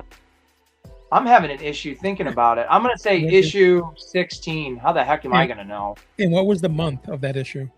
Yeah, exactly. July. How much was the original printing cost of that issue? Whenever. July 16th at 45 cents. Can I phone a friend for? You can, absolutely. Lifeline. You're allowed 37 lifelines per question. It was the Human Torch number 1. Whatever. Of course it is. Of course it is. Yeah, Human Torch number 1. Where did Ben Reilly work? Well, he's another version of Peter Parker, so I'm just going to say the frickin' Daily Bugle. Bugle. The Daily Grind. Wow, my gosh. Aha! Fool! You're a fool! These trick questions in your trivias. I know. What government-supported heroic team is Quicksilver a member of? What government-supported heroic team is Quicksilver a member of? X The Factor. Avengers. Oh, Quicksilver. No. Mhm. The Avengers, right? Avengers? Oh yeah, yeah. The West you're Coast? right, the Avengers. West Coast. Say it with Okay. authority. So I know is the Avengers. Yeah, nope, that's perfect. The Avengers. Who was Reed Richards' college roommate? We all know this one. Doom. Victor Von Victor Doom. Von Doom. Let me see. After Tony Stark returned to the role of Iron Man, who did James Rhodes become? War Machine. War Machine. There you go. War Machine. Absolutely. Or Is anybody Iron trying to get into the Patriot. chats? I see we have 6 people watching. Hey, everybody. How's it going? Would you pretty please throw me a like, throw me a subscribe. The gentleman that we have, E-Man's World, right over here. Phenomenal. Mike at the Icon Files right over there. Ace diagonal to me. Here's the story. But yeah, we're just on here throwing a little bit of trivia around. Please give me a like. Subscribe to all these beautiful gentlemen. Let me see. Who is Mary Jane's aunt? Oh, she's a jerk. I know that from the cartoon. What the hell is her name? Rosemary Parker? Or no? No, it's Mary Jane's Mary aunt. Jane. What the hell is her name? I don't know. Mary Jane. And remember, her last name is Watson. Mary Jane Watson. Gladys So it was, Watson. Anna Her Watson. Fathers, brothers, cousins. Anna next doors, Watson. Anna. Best friend's roommate. Nobody liked her. Yeah, well, here's a trivia question. What's my aunt's name, huh? Huh. Good Helena? luck. Auntie Ace. Nope. It's Sheila. Rachel. Tricked all of you. We've been fooled. In what year did the Wolverine finally get his own comic book? The Wolverine? You're saying that Yep. so specifically. Right. The Wolverine number 1. 75. No, it was like 1978, 87? I have no idea. So close. It For who? was 4. November of 1988. That's exactly what I said. should've got that. Wait, didn't I say That was my 88? next answer. I thought I said Yeah. 88. Let me see. What X-Men is known as the most powerful telepath on the planet? Professor X. Jean Grey. Is it Jean Grey? Oh, we've got a little bit of... it's, according to this, it's Professor X. Oh my God, no way. Hold I on. mean, that's... But Because Phoenix is more powerful than Jean Grey and powerful than Xavier, but she's not a telepath. She's a telekinetic, right?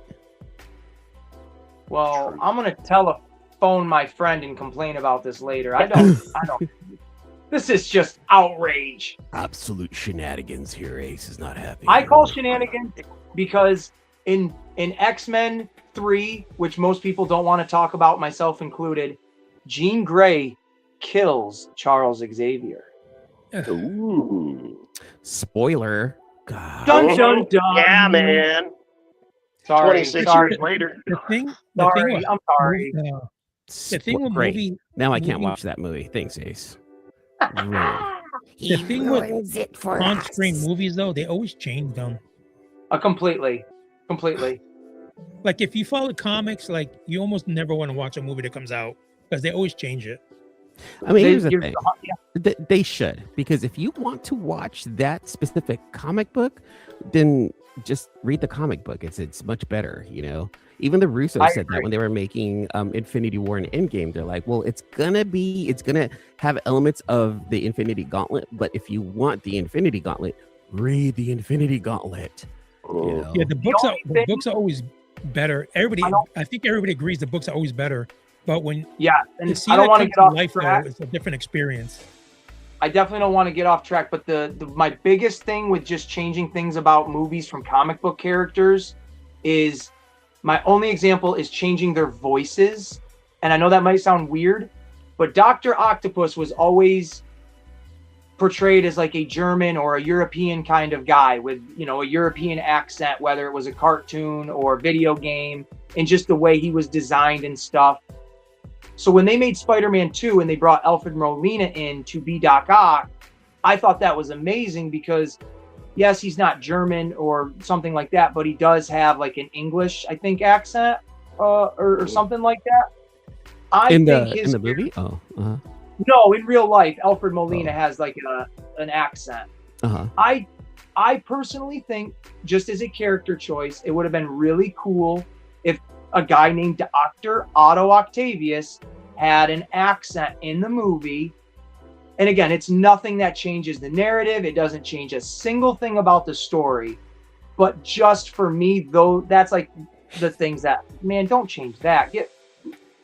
Leave that part alone. I want that guy to be this like evil mustache twirling, I have this crazy accent and I'm a supervillain.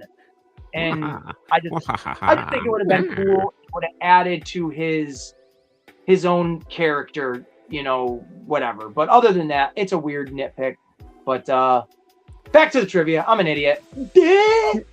Getting back to the Professor X thing, because we got some stuff in the comments. Jonathan says Professor X has a mental block on Jean. Walker Royale says, but Jean killed X with telekinetics. Or telekinesis. And then Quentin said Professor X needs a rebuild to enhance his mind power. Jean had more power but couldn't control it.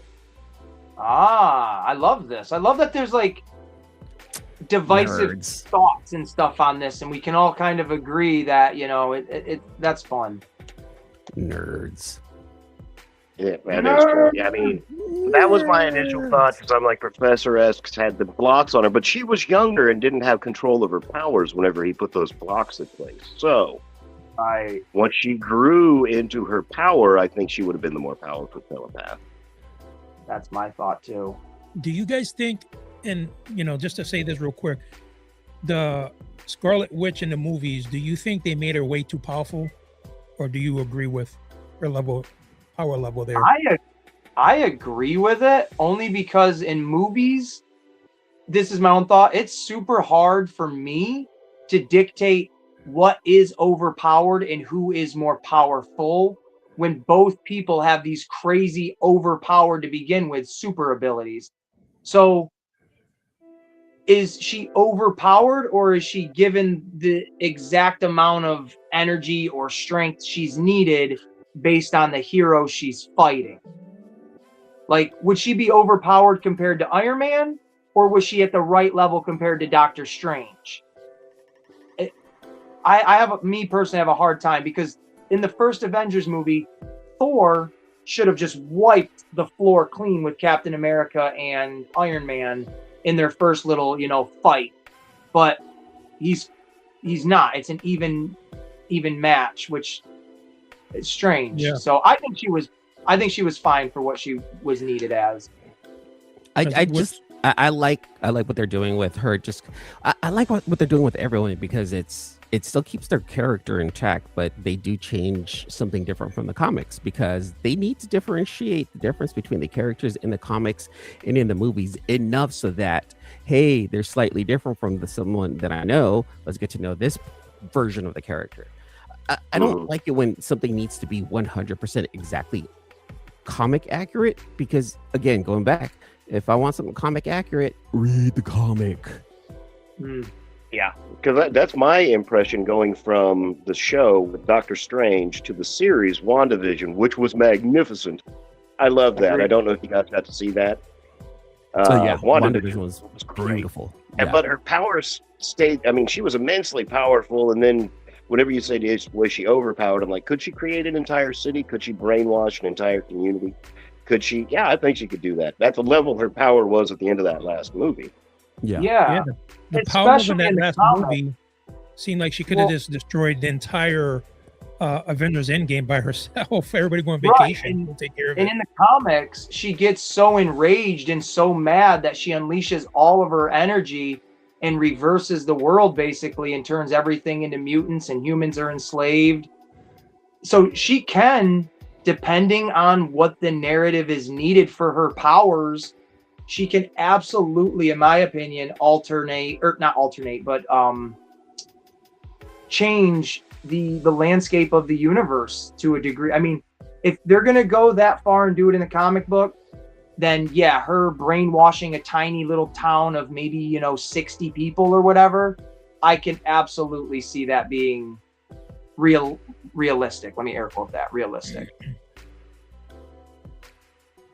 And I love her character anyways, just in general. Like the way they brought her in, slowly she's understanding her powers, and then by the very last time we see her, she is this revered, being, this Scarlet Witch from the Book of the Dead or whatever, the Deathlock book or whatever the heck they were calling it in that version.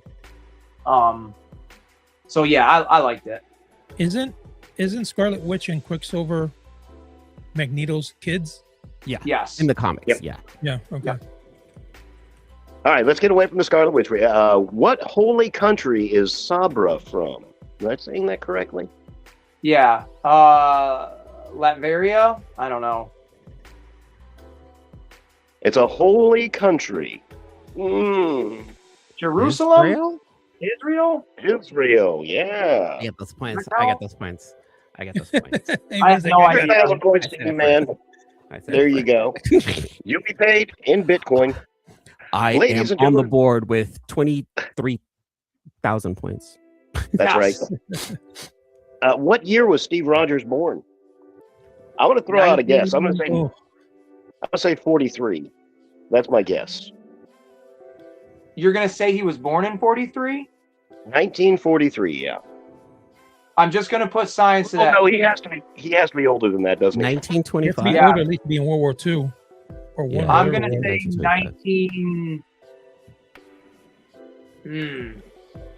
1921. 1926. I think I John said- Henry was I trying said to say 25. 37. I'm going 21. 1922. Oh my God, that was Wow. so Oh close. yeah. You guys suck. Oh Hey. man, I heard E-Man whispering 1922. I heard that. See, Joe gets it. Let me see. I got my What does blue light Stanley? What does Stanley call mutants? Gifted? No. That's what they are at the school for the gifted. But Stanley himself called them the Freaks. freaks I'm and kidding. geeks. The nerds. No. Quentin says the Weird. nerds. His children. I have no idea, and I should know this. I've watched so many Stanley Adopted. interviews. The adopted children. It's adopted children. The children of the atom. Oh, Oh, yeah, I've heard that that's before. actually the game for the Saturn. Huh? X-Men Yeah. Children of the Atom. Yep. Yeah, well, you I should did have not know known this then, Mike. Okay, like you can't just turn back now. Okay, it doesn't work like that. It doesn't work. We know the answers after the fact, and that's Yeah. okay. You can't do that, Mike. Oh. Okay. Now here we go. We can get to some Marvel drama. What started the downfall of Hawkeye's marriage to Mockingbird? He didn't come home with milk. Or maybe he went out for a pack and was gone too long. He didn't take out the trash. Yup. He left the kids My at wife school, looks and at it me. was his turn to pick them up. See. I don't know. What He started left his downfall? arrows. This What is is the pretty. answer? This is pretty. I don't know. I don't know if I'd ever want to know this truth. What started the downfall of Hawkeye's marriage to Mockingbird? The answer is Phantom Rider's ghost told him she killed him. There should be one in your drawer. We all There you knew go. that.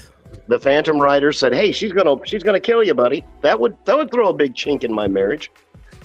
All right. I don't know. It might spice things up a bit. Who knows? It would be like a Mr. and Mrs. that, Smith. that would definitely throw a big kink in my marriage too. Yeah. What is the thing's real name? Ben Grimm. And not John Carpenter's thing. Ben Grimm.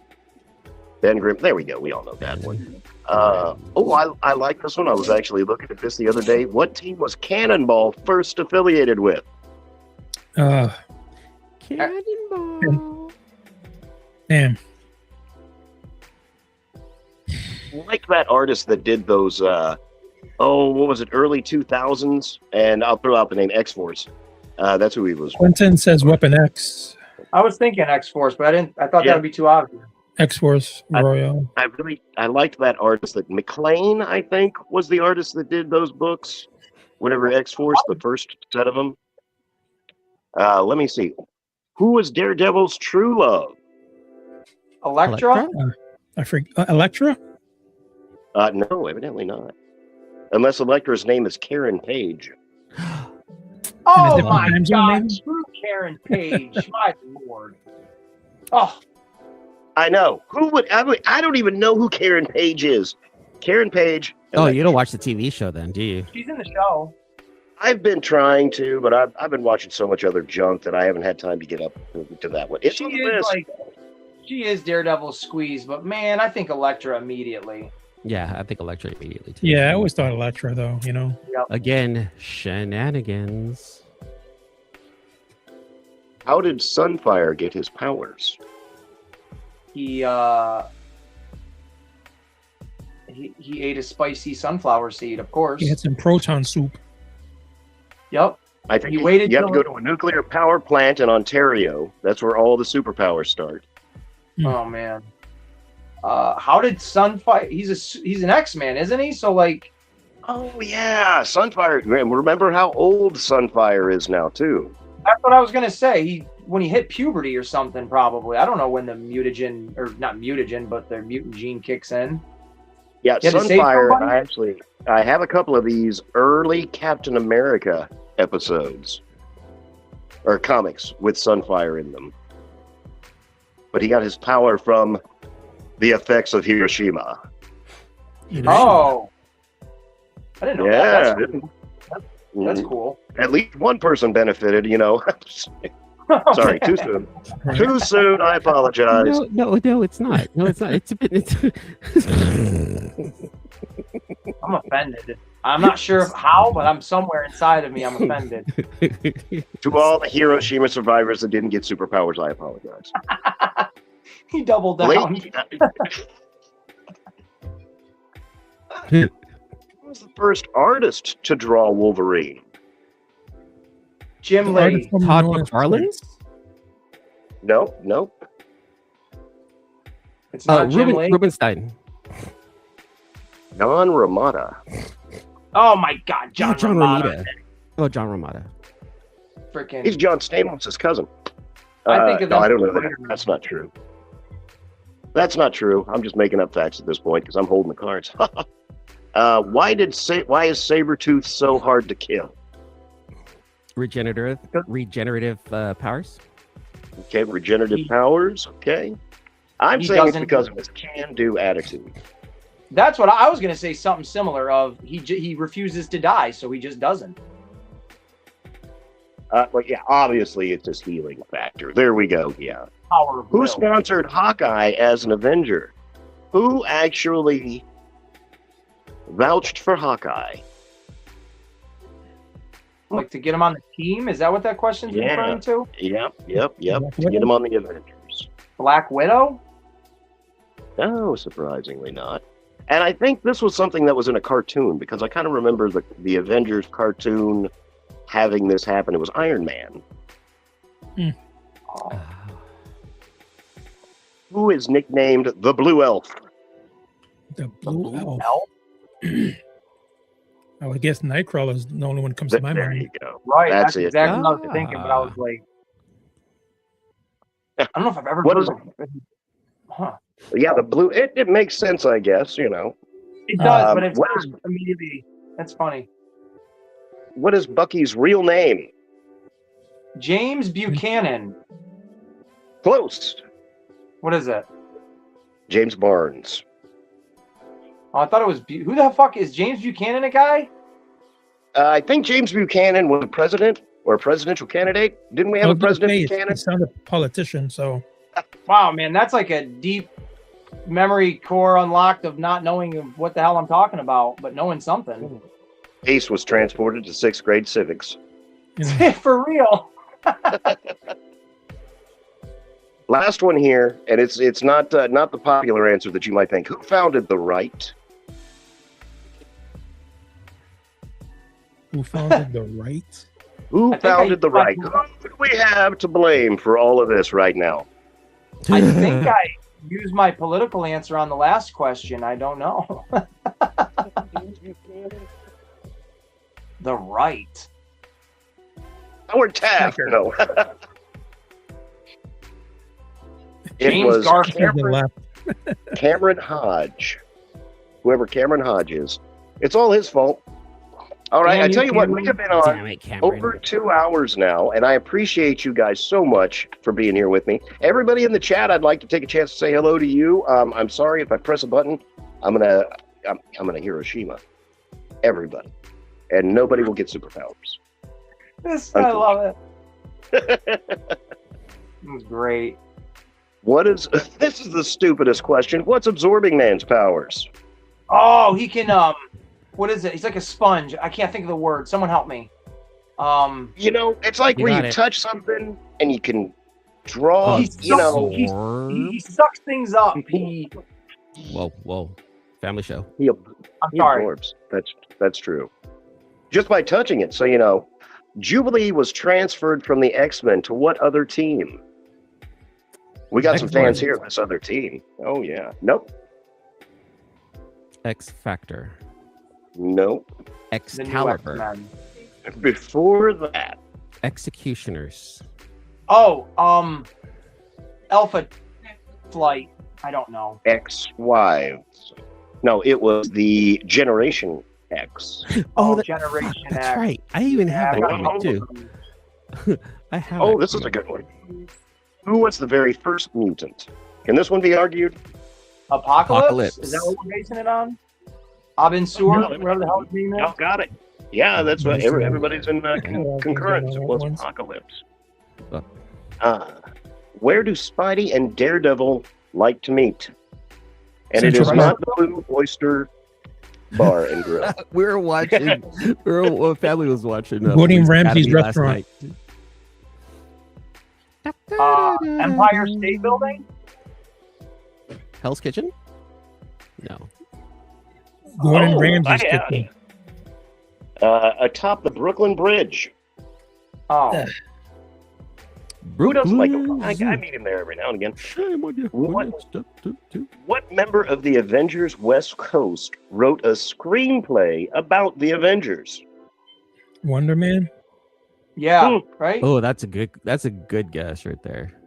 That is a good guess. Yeah, but no, it's not Wonder Man.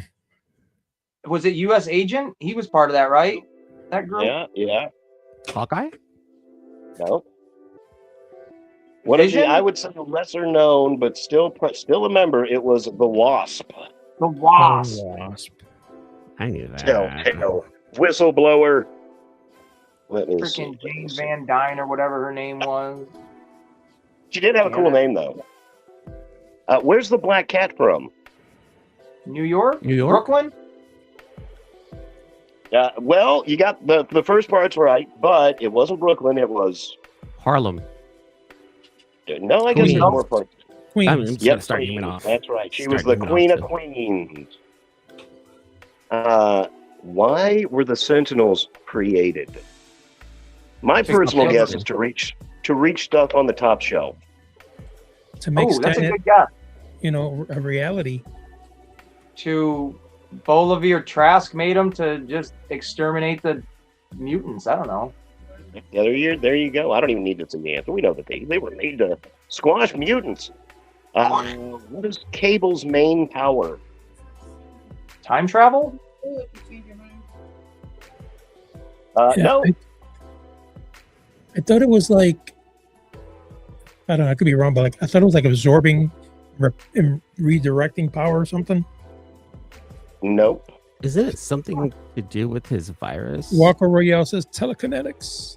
There you go. He is a telekinetic, and he can make your VCRs stop flashing noon. There you go. Ooh, It's that's on always back, been a that's right. problem. Nice. What is She-Hulk's profession? A lawyer. The lawyer. Has anybody else watched that series? Yeah. I No. watched the first That- series. I thought that was awesome. I loved it. Which member of Avengers? Well, here we go. We answered already. Which member of the Avengers West Coast was also an actor? Wonder Man. Wonder Man. Wonder There Man. you go. That was perfect. Do you know who- Yeah. Do you know what his brother, who his brother is? Not so Wonder Man. Any guesses? Oh, Wonderless Wonder- Man. I have no clue. Was that Prowler? you, man? Wonderless Man. No. I don't know. Yeah. The Grim I would say the Reaper. Prowler. Oh shit, the bad guy, the Grim Reaper. I didn't realize that was his Yep. brother. The That's Grim cool. Reaper. There you That's go, Mike. Interesting. 500,000 extra points. Yes.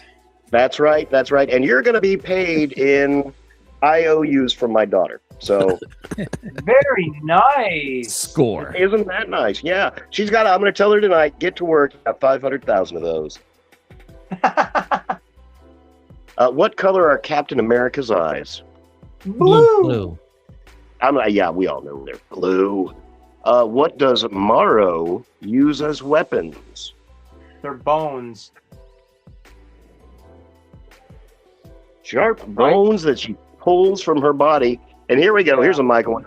What's the Juggernaut's real name? Ooh. Kane Marcos? Marco, right? Iacon Mike. That's his real name. It is Kane Marcos. I wanted to say what's the- Flint Marco. Isn't Flint Marco the Sandman?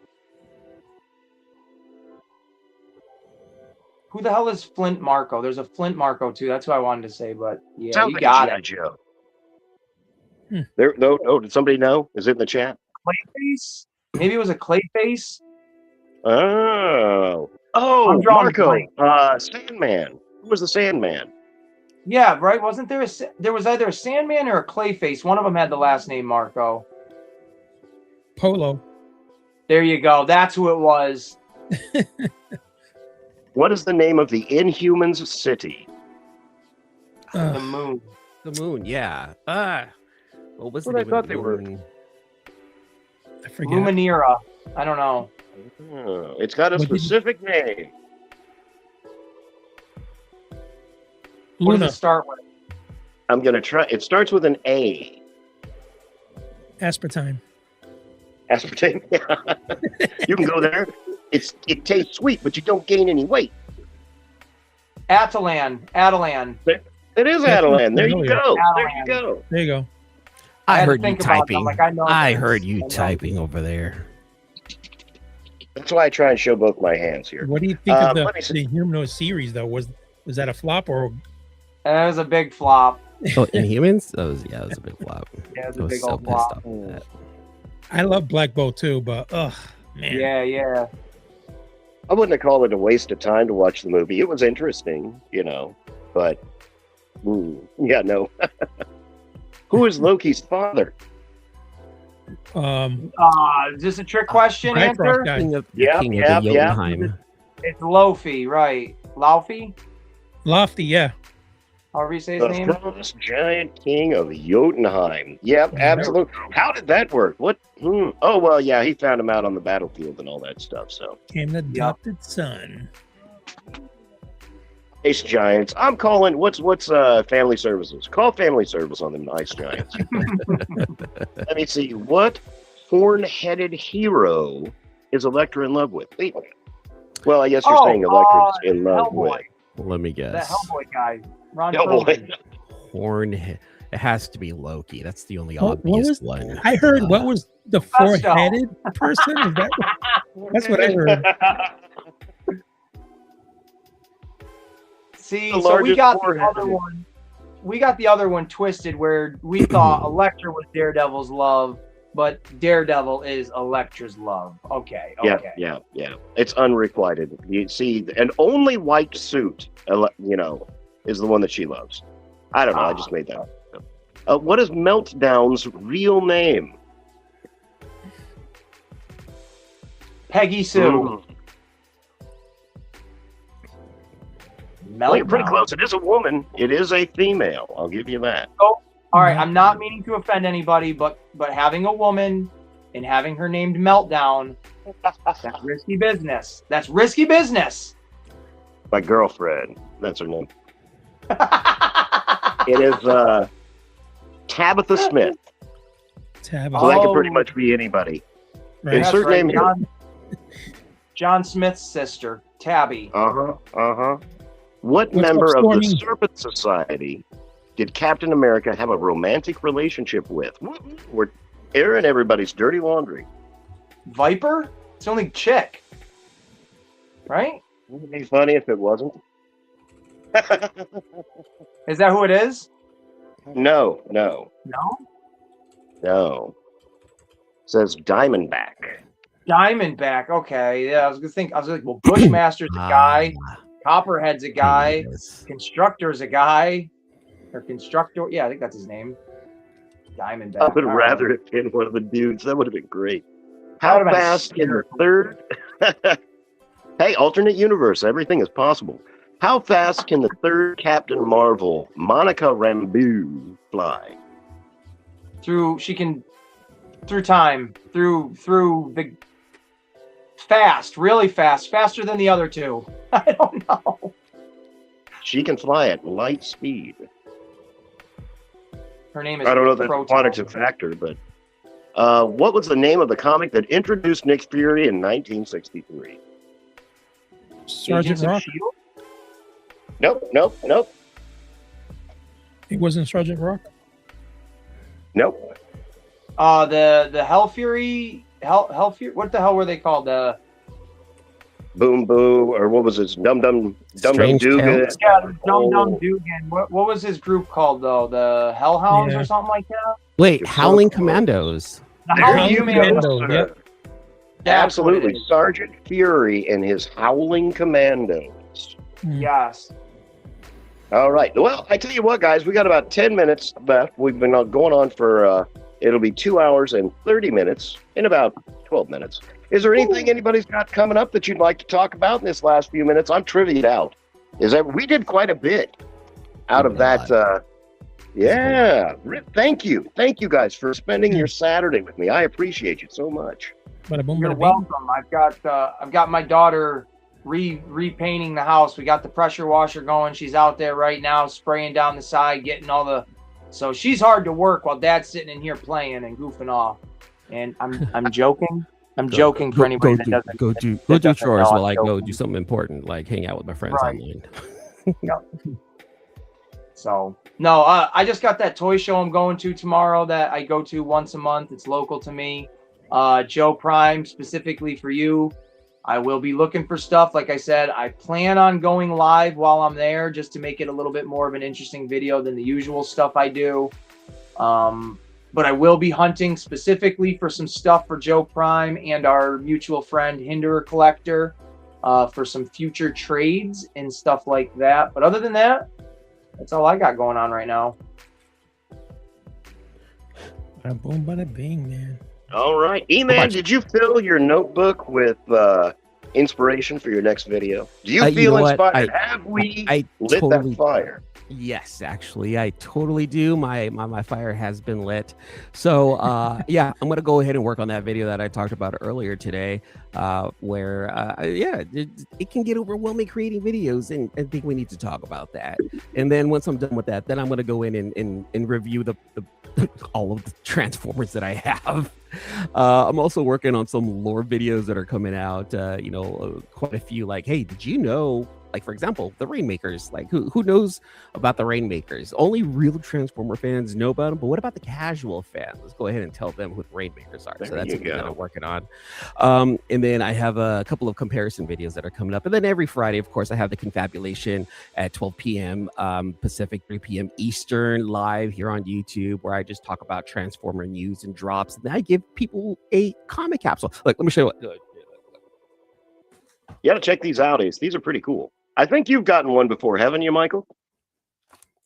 Not yet. No, not yet. Michael's on the hunt. But I give away comic capsule every Friday. So for all of our comic book collectors, I give these away.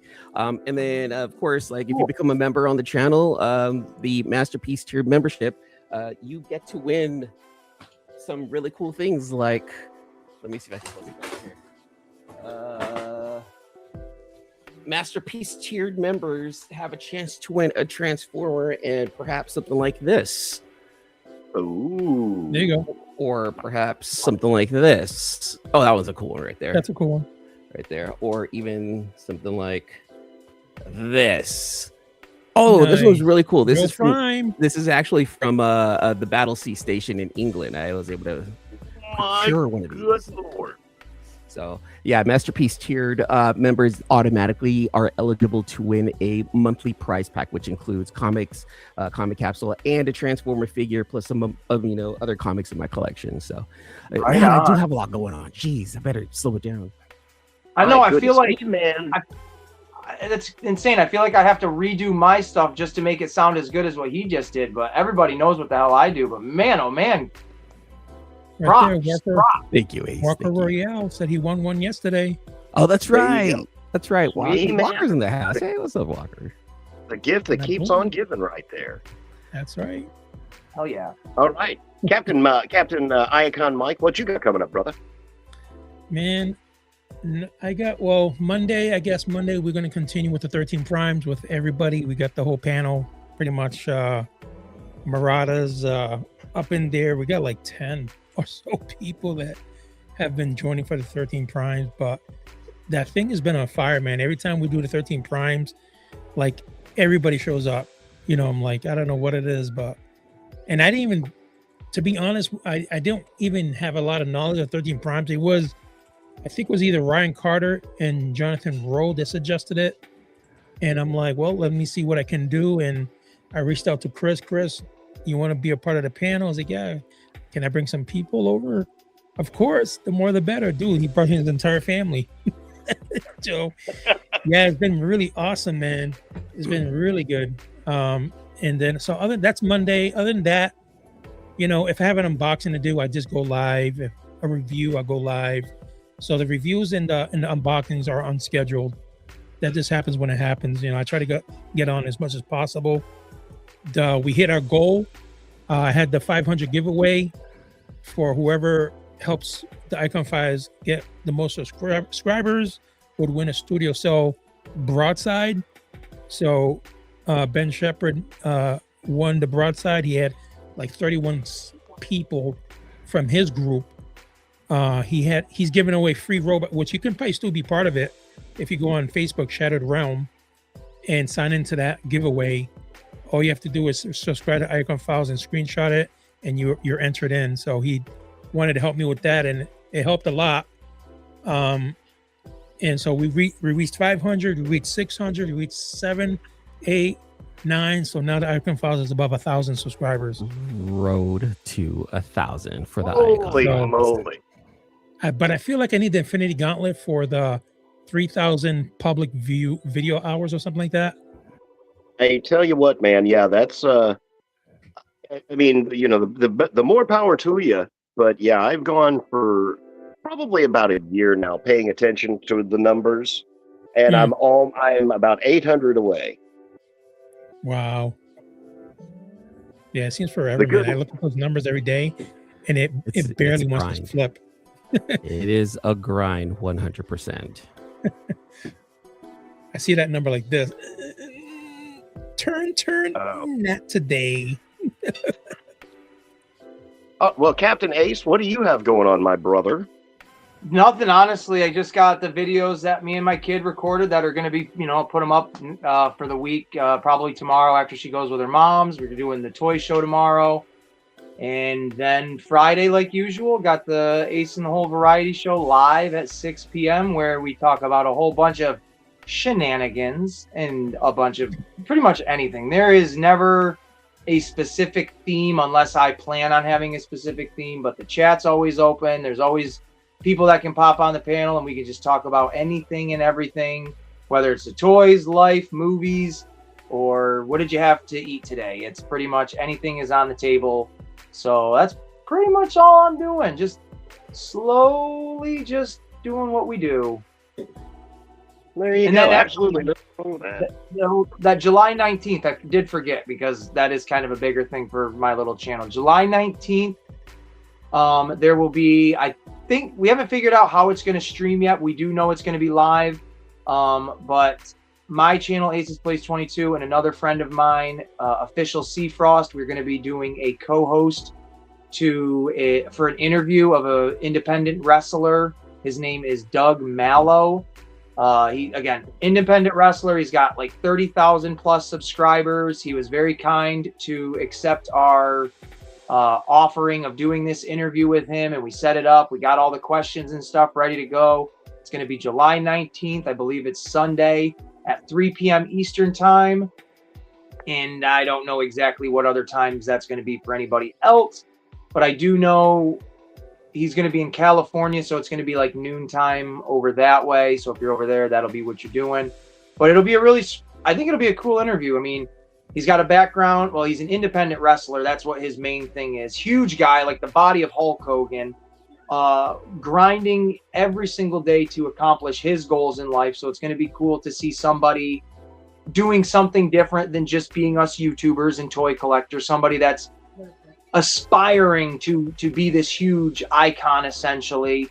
And he's a To Catch a Predator guy, so he's got some pretty interesting morals and a very interesting background.